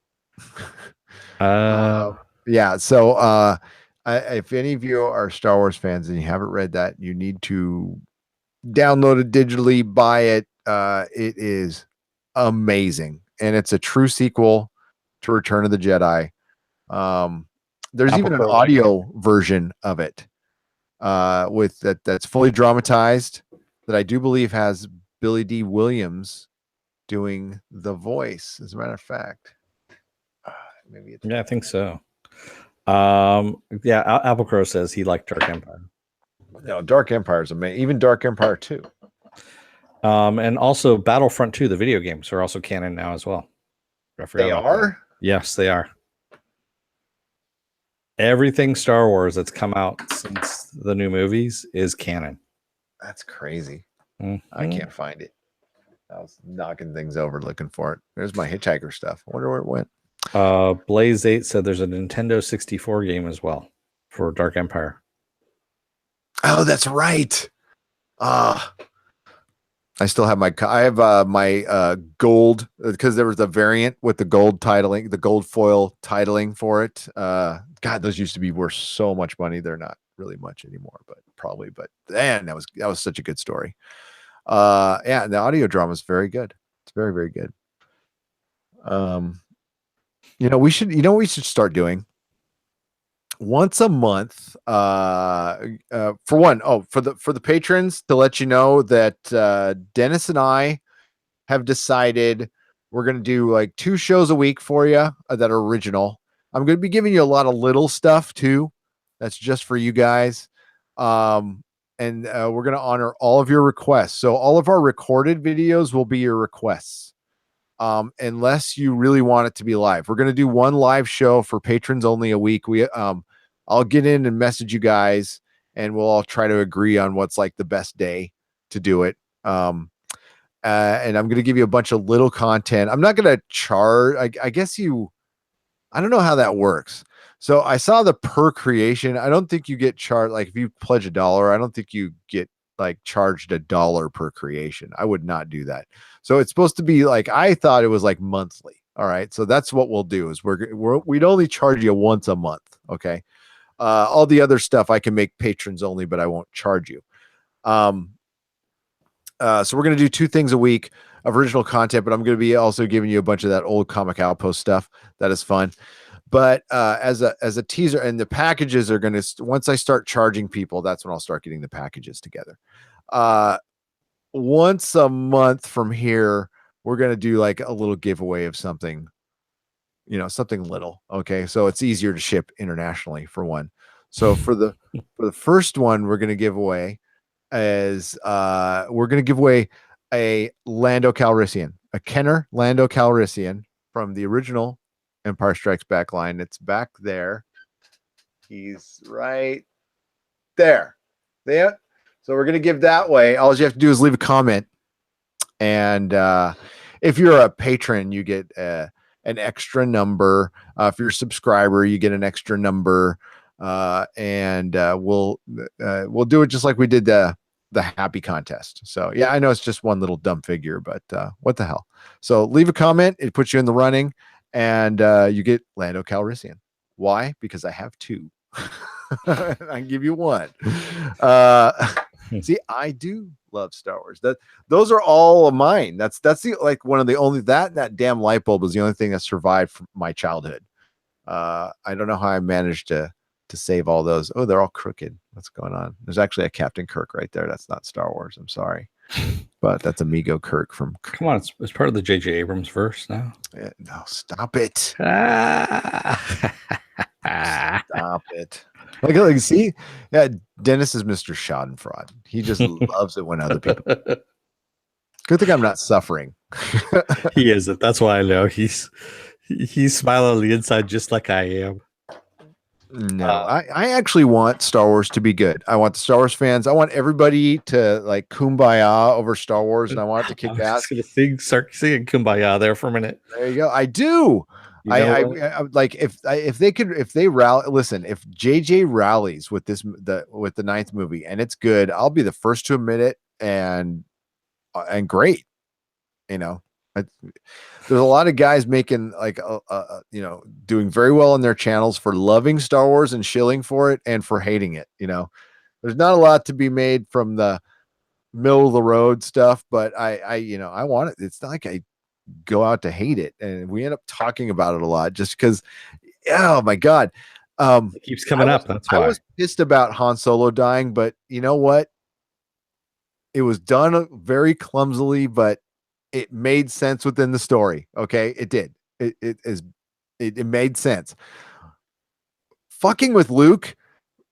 That tickled my nerd rage a little bit. I'll have to admit that one like really got under my skin more than I thought it would, and I knew he was going to die. I knew it. Everybody knew it. But I was just hoping he'd go out in a blaze of glory, and he didn't. He just flat out didn't. They just, that's, I could have dealt with, like I've said a million times, I could have dealt with anything else if they would have given him a proper exit, or why kill him at all? Yeah, I know. They should have just kept him. I don't know, but yeah, whatever. Fuck it. We talked about that. Sorry. Viking Bitch says the video on Big Trouble in Little China was really good. Oh, thank you. Yeah, just my connection was terrible. But yeah, it was fun. Thank you very much. Yeah, that we sat on that one for a year. Yeah. There is no other unreleased material. We're not Prince. You get what you get with us. That's for sure. Johnny Papa says, you sure? Oh, wait, no, that wasn't the right one. Sorry. I kind of lost it there when I was looking at. You suck, Dennis. I think that's what he said. Well, the other side. Oh no, I'm sorry. That's not what he said. He said you really suck. No. I just kind of lost what I was going there for. Han died first. Yeah. Yes, he did. Han it's died not- first. That took me a second. I'm like, what the hell? Duh. Ah, well played. It's not that he died, it's how he died, is what Desmond says. He Yeah. died like a punk bitch. Well, Harrison Ford had to go in and make himself a bad father in all of his genre movies. He had to So, make himself a deadbeat father and then kill himself off. yep. That's pretty much how it had to happen. Ain't dead if there ain't no body. I'd like to believe that. I really would. Yeah, I want to believe. Yeah, he goes, Apple Crow says, oh damn, I haven't watched that yet. Thanks, VB and Nerdrotic. Oh, he's talking about the Big Trouble in Little China video. You're welcome. Oh yeah, check it out. Um, That one was for free, and you're gonna get a couple more things this weekend for free. I'm hitting it hard. I've been neglecting it, but excuse time. I wish there was a little banner. Gary's excuses.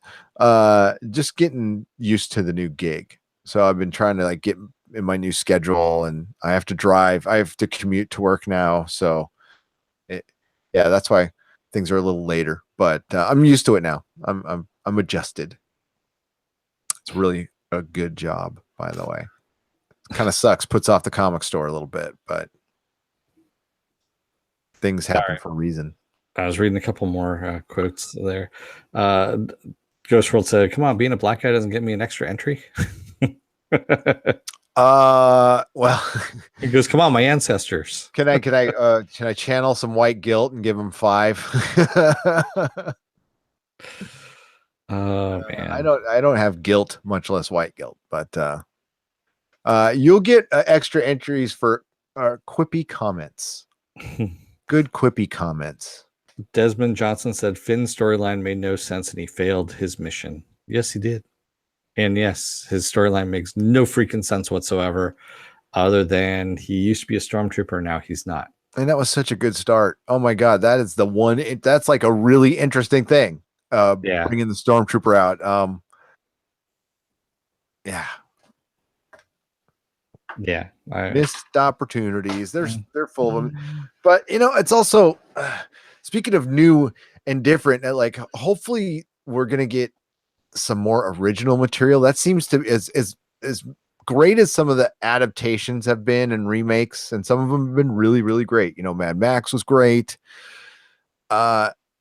I'm really jonesing for something original. That's why I probably gravitate to The Expanse so much. And not that it's original concept, but it's just it's an original story. We don't get those very much,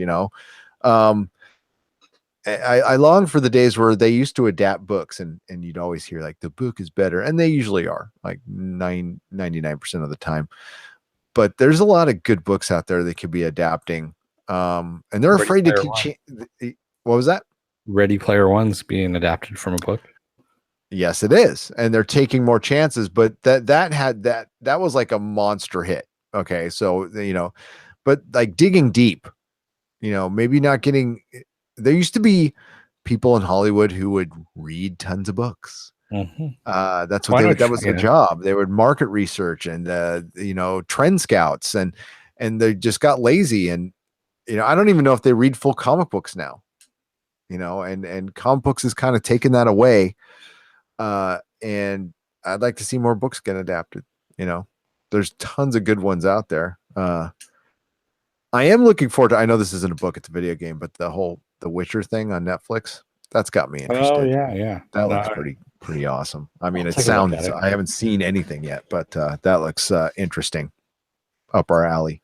Apple Crow says, so you could say that you're still Tesla the Waters? Yes, I am. And he promises that's his last bad pun of the night. I don't think it's going to happen. I'm Elon Musking around. You know what they need to adapt? Although this is a lot like Witcher. I gotta get it off my bookshelf here. Little Elric, dude. This is good shit. Good high fantasy. Michael Moorcock. And I keep talking about this all the time, is George L. Effinger did a book series called When Gravity Fails. And it's kind of Middle East centric. Like the Middle East is now like the superpower of the world, if you will. It takes place in the future, of course. and it's kind of a weird mix of technology, but also values that they have. I guess you could say, not history, but cultural values, kind of clashing together. And it was interesting. It's actually a very interesting, and it's also got a kind of a noir story to it as well. Cool. And that was written in '86. That one I would like to see, and also Harry Harrison, Build the Galactic Hero, which was a classic book. That and Stainless Steel Rat, those two books that he did, those series of books would be awesome movies or TV shows. That's good. I want to see Elric made into a movie series, or well, just the Moorcock stuff, or Conan done right for fantasy. That would be brilliant.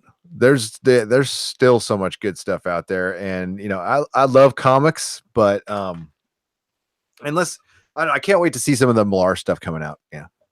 Yeah. By the way, Apple Crow, I'm actually a bigger BPRD fan than Gary is, so oh yeah, he is. I would love to see that as well. I would love to see BPRD as a show, as Yeah. a TV show. Be tough to do, but I don't know. I think you could do it. You don't need to have Hellboy in it all the time, or no. But I mean, just it'd be expensive. You could do it almost like X-Files. But it'd still be expensive. The characters are, I mean, like some of your main characters would have CG and stuff. So I mean, it'd be hard. It would be, I think that's probably the only reason it hasn't been made into a show, is because the premise of it is a no-brainer. It would just, I just think putting those, like the TV would bastardize it. It would just make it a bunch of people, you know what I mean?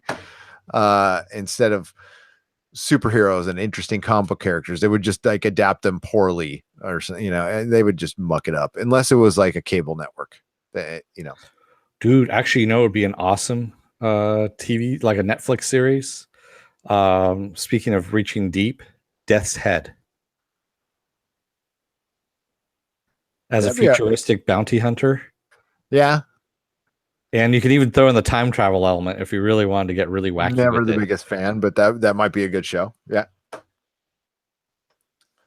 So there's also Dragon's Claws too, which was a spinoff of that, based on what was it, like kind of a futuristic football game, but a lot more deadly. And they're traveling from town to town, and just all the crap they would get into. That was pretty good. British comics, by the way. Yeah. And of course, Judge Dredd. 2000 AD. Yeah. 2000 AD. No, they were Marvel. Those were Marvel. Well, I take that back. Dragon's Claw was 2000 AD. Mm-hmm. Death had started briefly in 2000 AD, was dropped by them, and then Marvel picked them up. So, yeah, Transatlantic Tunnel. Johnny Pappas was talking about. Yeah, Transatlantic Tunnel would be an awesome movie. Mm-hmm. Where is it? Problem. Applecrow says problem is that all five of us who know who Farid, the Gray Mouser wouldn't be worth making the film for. Nope, that's unfortunately. I think there's more, but yeah, you're right. And sometimes it's nice to have stuff that's not fucked with. I mean, like Hitchhiker, for instance. I fucking love that. If I have a one single favorite thing, it's Hitchhiker. Hitchhiker's Guide to the Galaxy. Love that book. Adore that book. Love the radio show is just as good. The TV show's good in a bad way. In early BBC, video. The movie was schlock. I hated the movie. They tried, but it was just, and I'm glad they've never tried to remake it and just left it alone. And yeah, some stuff is just better left alone. Yeah, Disney made that movie too. Speaking of which, remember I was telling you about Motherless Brooklyn? We were talking about that. Yeah. And that Alec Baldwin's in it, and Bruce Willis, and you know who else is in that movie? Bobby Cannavale. Bobby Cannavale from Mr. Robot. Oh, really? Yeah. Oh, yes. Okay. You know that I can never remember his fucking name. And know. he's in so much stuff. That guy's so good. Yeah, Except so for vinyl. He was not good in vinyl, but that wasn't his fault. So he's going to be in that with Ed Norton, Bruce Willis, Alec Baldwin, quite a few other people too. I mean, and that's filming in New York right now. I hope they're filming Motherless Brooklyn in New York, not in Toronto or something like that. They would. What's that about again? So it's set in the 1950s. Originally, it was set in today's world, and it's about a low-level mobster guy whose boss gets killed, and so he's trying to figure out who killed him. And it's kind of like a Raymond Chandler noir kind of mystery, but the guy who, of course, is the main character has Tourette's syndrome. Yeah. Funny. And it's really good. You think, oh God, this is going to be really annoying, and it works somehow. Don't ask me how, but it works. One of my favorite books. Actually, is my favorite book. Brilliant. We'll see how they do with the movie. All right. Seems like we're running out of talk here. Yeah, so we should wrap it up a little bit. We got to wrap it up. I got to get to work. Let's do some business here. Everybody, thanks for hanging out, for that meandering at the end. God, we got a dislike again. There is somebody out there who just loves to. They come in early too. I swear to God, it's my. I think it's John. Do you think it's John? No, I swear to God, it's no. I think I know who it is. Okay, so business. Here's some business. You can find all of our podcasts and videos on the nerdrotic.com. If you've not subscribed, please subscribe and hit the bell for notifications. If you're not getting notifications, please let me know. Hopefully this chat rolls over, which was way more entertaining than us, into this video like YouTube promised. And our next video will be, we moved it from Saturday night to Sunday. So we're going to be doing a double feature on Sunday. We're going to have Ash versus Evil Dead at 5:30 p.m. Pacific time. I know that's before it actually airs on Stars, but it's on Amazon Prime all day. Also on the Stars app as well. And also on the Stars app. Then we're at 7:30. We're going to do Counterpart. And then Monday morning, I'm doing the Monday Nooner Delight at noon. Don't know what I'm going to talk about yet, but I'll figure it out when the time comes. And then Wednesday we have the X-Files again, and then it's Jessica Jones. I think we're going to cover the first one on Friday Night Live. We're going to cover it a little bit, just the beginning part, kind of do non-spoiler like what we did with Alter Carbon 2 weeks ago. And Saturday we're going to do a full-on part 1 review. And then Monday night following, we'll do part 2 for Jessica Jones. So we will be binging that. In the future, we have Legion coming up. We have The Expanse. We have Westworld. What else? I'm forgetting something else. We have Jessica Jones. Did you already mention that? Yes, I did. And I can't remember what else we have coming out. Oh, Krypton. Krypton. Right. Thank you. There we go. Krypton's in a couple weeks. So we will be covering Krypton. That's going to be a Wednesday, or is it a Wednesday night show? Yeah, Legion's on Tuesday. Yeah. Krypton is Wednesday, and then when Expanse comes, that's going to be trouble because that's a Wednesday night show too. So unless they move it to Sunday, kind of hoping they move it to Sunday. But yeah, and we're going to be doing a lot of fun stuff on Patreon. If you want to sign up on Patreon, it's patreon.com/nerdrotic podcast. There is a $1 level, which you get to, with that one, it's just supporting us. You also get to make suggestions on videos. And there's a $10 and a $15 tier. You get stuff with both of them. Next Friday, I'm going to go in detail. I'm going to do, I try to do it once every few podcasts.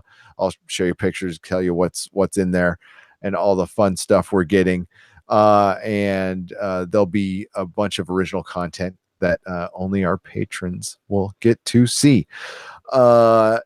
That's all I could. Dennis has started a Facebook group. It's affiliated with our Nerdrotic page, which is facebook.com/the Nerdrotic podcast. And it is grown, and he's doing a great job with that.